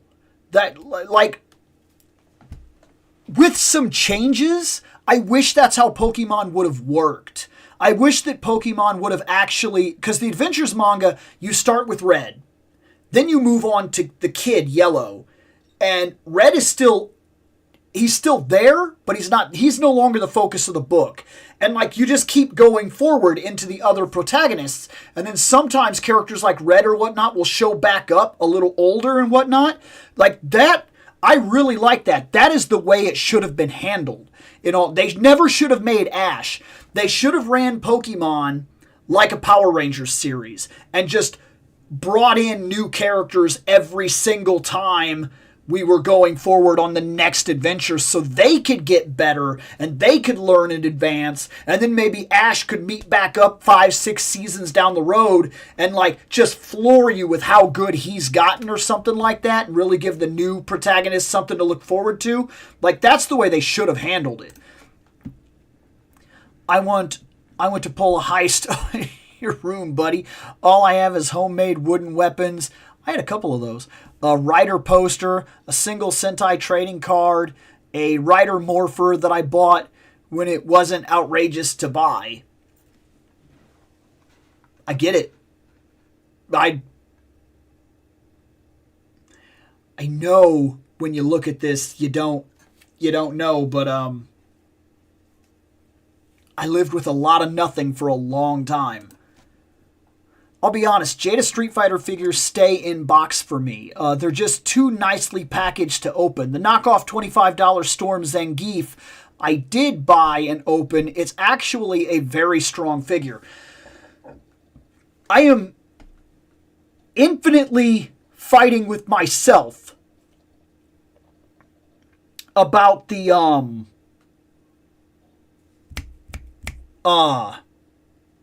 about that Storm Collectibles smaller figures, because they're covering Street Fighter Alpha. I'm wondering, hoping, crossing my fingers here, that they will release, I want like Killer Bee, Rainbow Mika, things like that, maybe Adon, the characters like that simply, like Charlie, that they're not going to get done in the Street Fighter 2 lineup that we're getting from Jada. That's where I'd like to jump in. Is I'd like to kind of cherry pick those characters. I don't need another Ken and Ryu, just like younger version. I don't need that. I have a Ken and Ryu and I'm happy with them. But I would like to get things like Killer Bee and whatnot. I pre-ordered the super buff National Defender Superman, but I will get the Gong Toys Kingdom Come soups. Dude, yes. I've seen him. Yes, I know what you're talking about. Dude, like some of those figures, I look at them and I go, that's sick. It's not for me, but it doesn't stop me from realizing just how good it is. Thinking of meeting my favorite Red Sentai Ranger, who's a YouTuber at a convention, get a signed morpher, and maybe have him shout you out, Bill, for the lulz. That would be sick, to be fair. He'd have no idea who I am. Nobody knows who we are, but it is pretty crazy. Today's the big day. Fantastic Four pre-orders will go live. Wait, no. Oh, I read it wrong. Dude, almost gave myself a stroke. I was like, no. Dude, for some reason, I automatically read that as today is the big day. Fantastic Four She-Hulk. And I was like, I thought it was tomorrow. It is tomorrow. Oh my God. Dude, I have to be on top of my game. I cannot miss Fantastic Four She-Hulk. That I've been talking about her since I got her. Like, Bill, which is the line that you collect the most and why? Let me fix this. Bam. So, the line that I collect the most, that I'm almost a completionist, it's Motu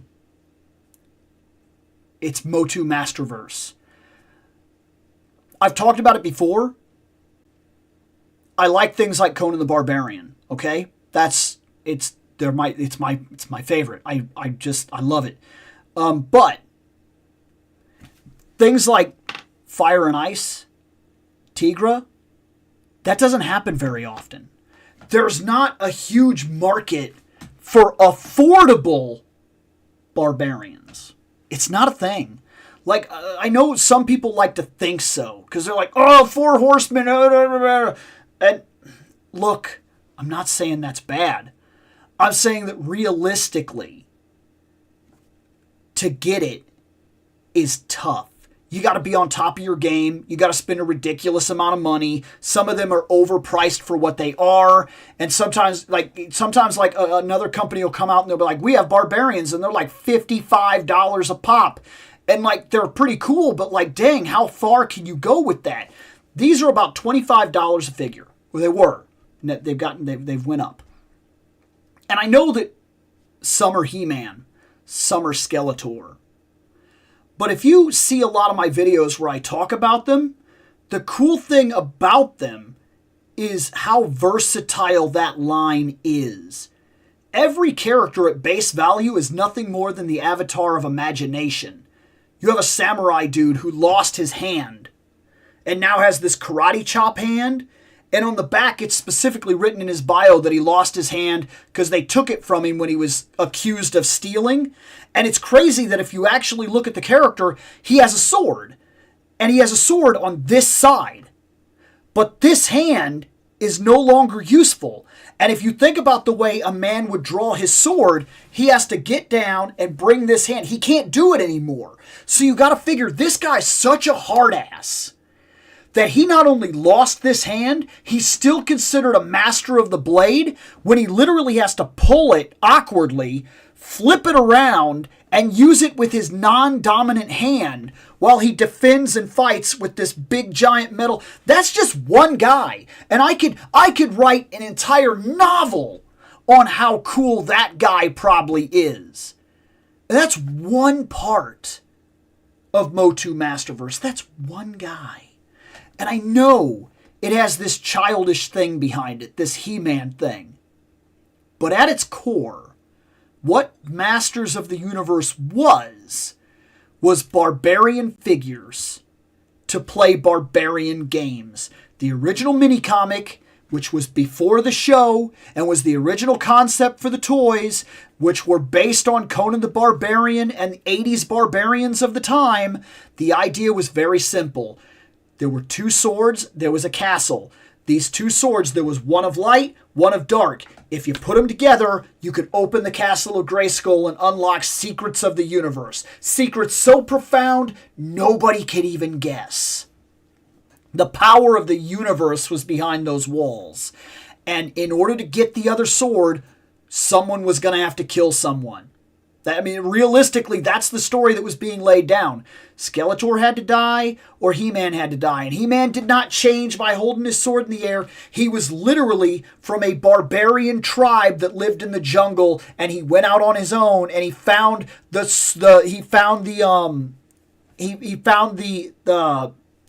Eternian goddess, the green lady, and she was under attack by this monster, and he jumped in without no accord for himself just to save the woman that was in trouble.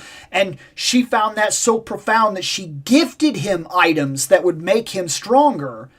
But like the original storyline and the way Masterverse just kind of leaves it up to you, they're like, this is basically a He-Man toy. But, and then if you actually like read the back, it'll like New Eternia and whatnot, where they're like, yeah, this is not the same thing. This is an independent kind of idea. It goes back to what the whole thing really was. Avatars of the imagination. These are barbarians. Buy them. Make your own game. Like, I love that. I love the imagination. I love that there's not a thing that Motu can do. There's a Terminator in Motu. There's a Mega Man in Motu. There's an Iron Man in Motu, and it all works. I love Motu for what it is. And I love Masterverse for what it is. Because I could take any one of those barbarian figures and put Red Sonja from Loose Collector alongside of it. Perfect. I could put her alongside it. Perfect. It just works, man. And it works so well, it's unbelievable. It's my favorite line because of what it is. And it's legitimately affordable and obtainable. Since Seth has stopped streaming, this might just be the spiritual successor to the Fandom Night chat with viewers' streams. And yeah, it could end up being such a thing. Because right now it's been hard to kind of get any bearing towards going back. And like Seth got a lot going on right now. He's not coming back for a while. Who knows, you know? I wonder now slow the site's going to be on June 5th when the Switch 2 release. Oh, dude. It'll be something, man. Are you getting that Captain Sulu figure from the Undiscovered Country? Oh, you're talking about the Nacelle Company? No. That being said, they have my attention. I want to see at least one figure in person. But these are $40 figures for each one. And they're diving deep, man. So, like, while I want them, I don't know.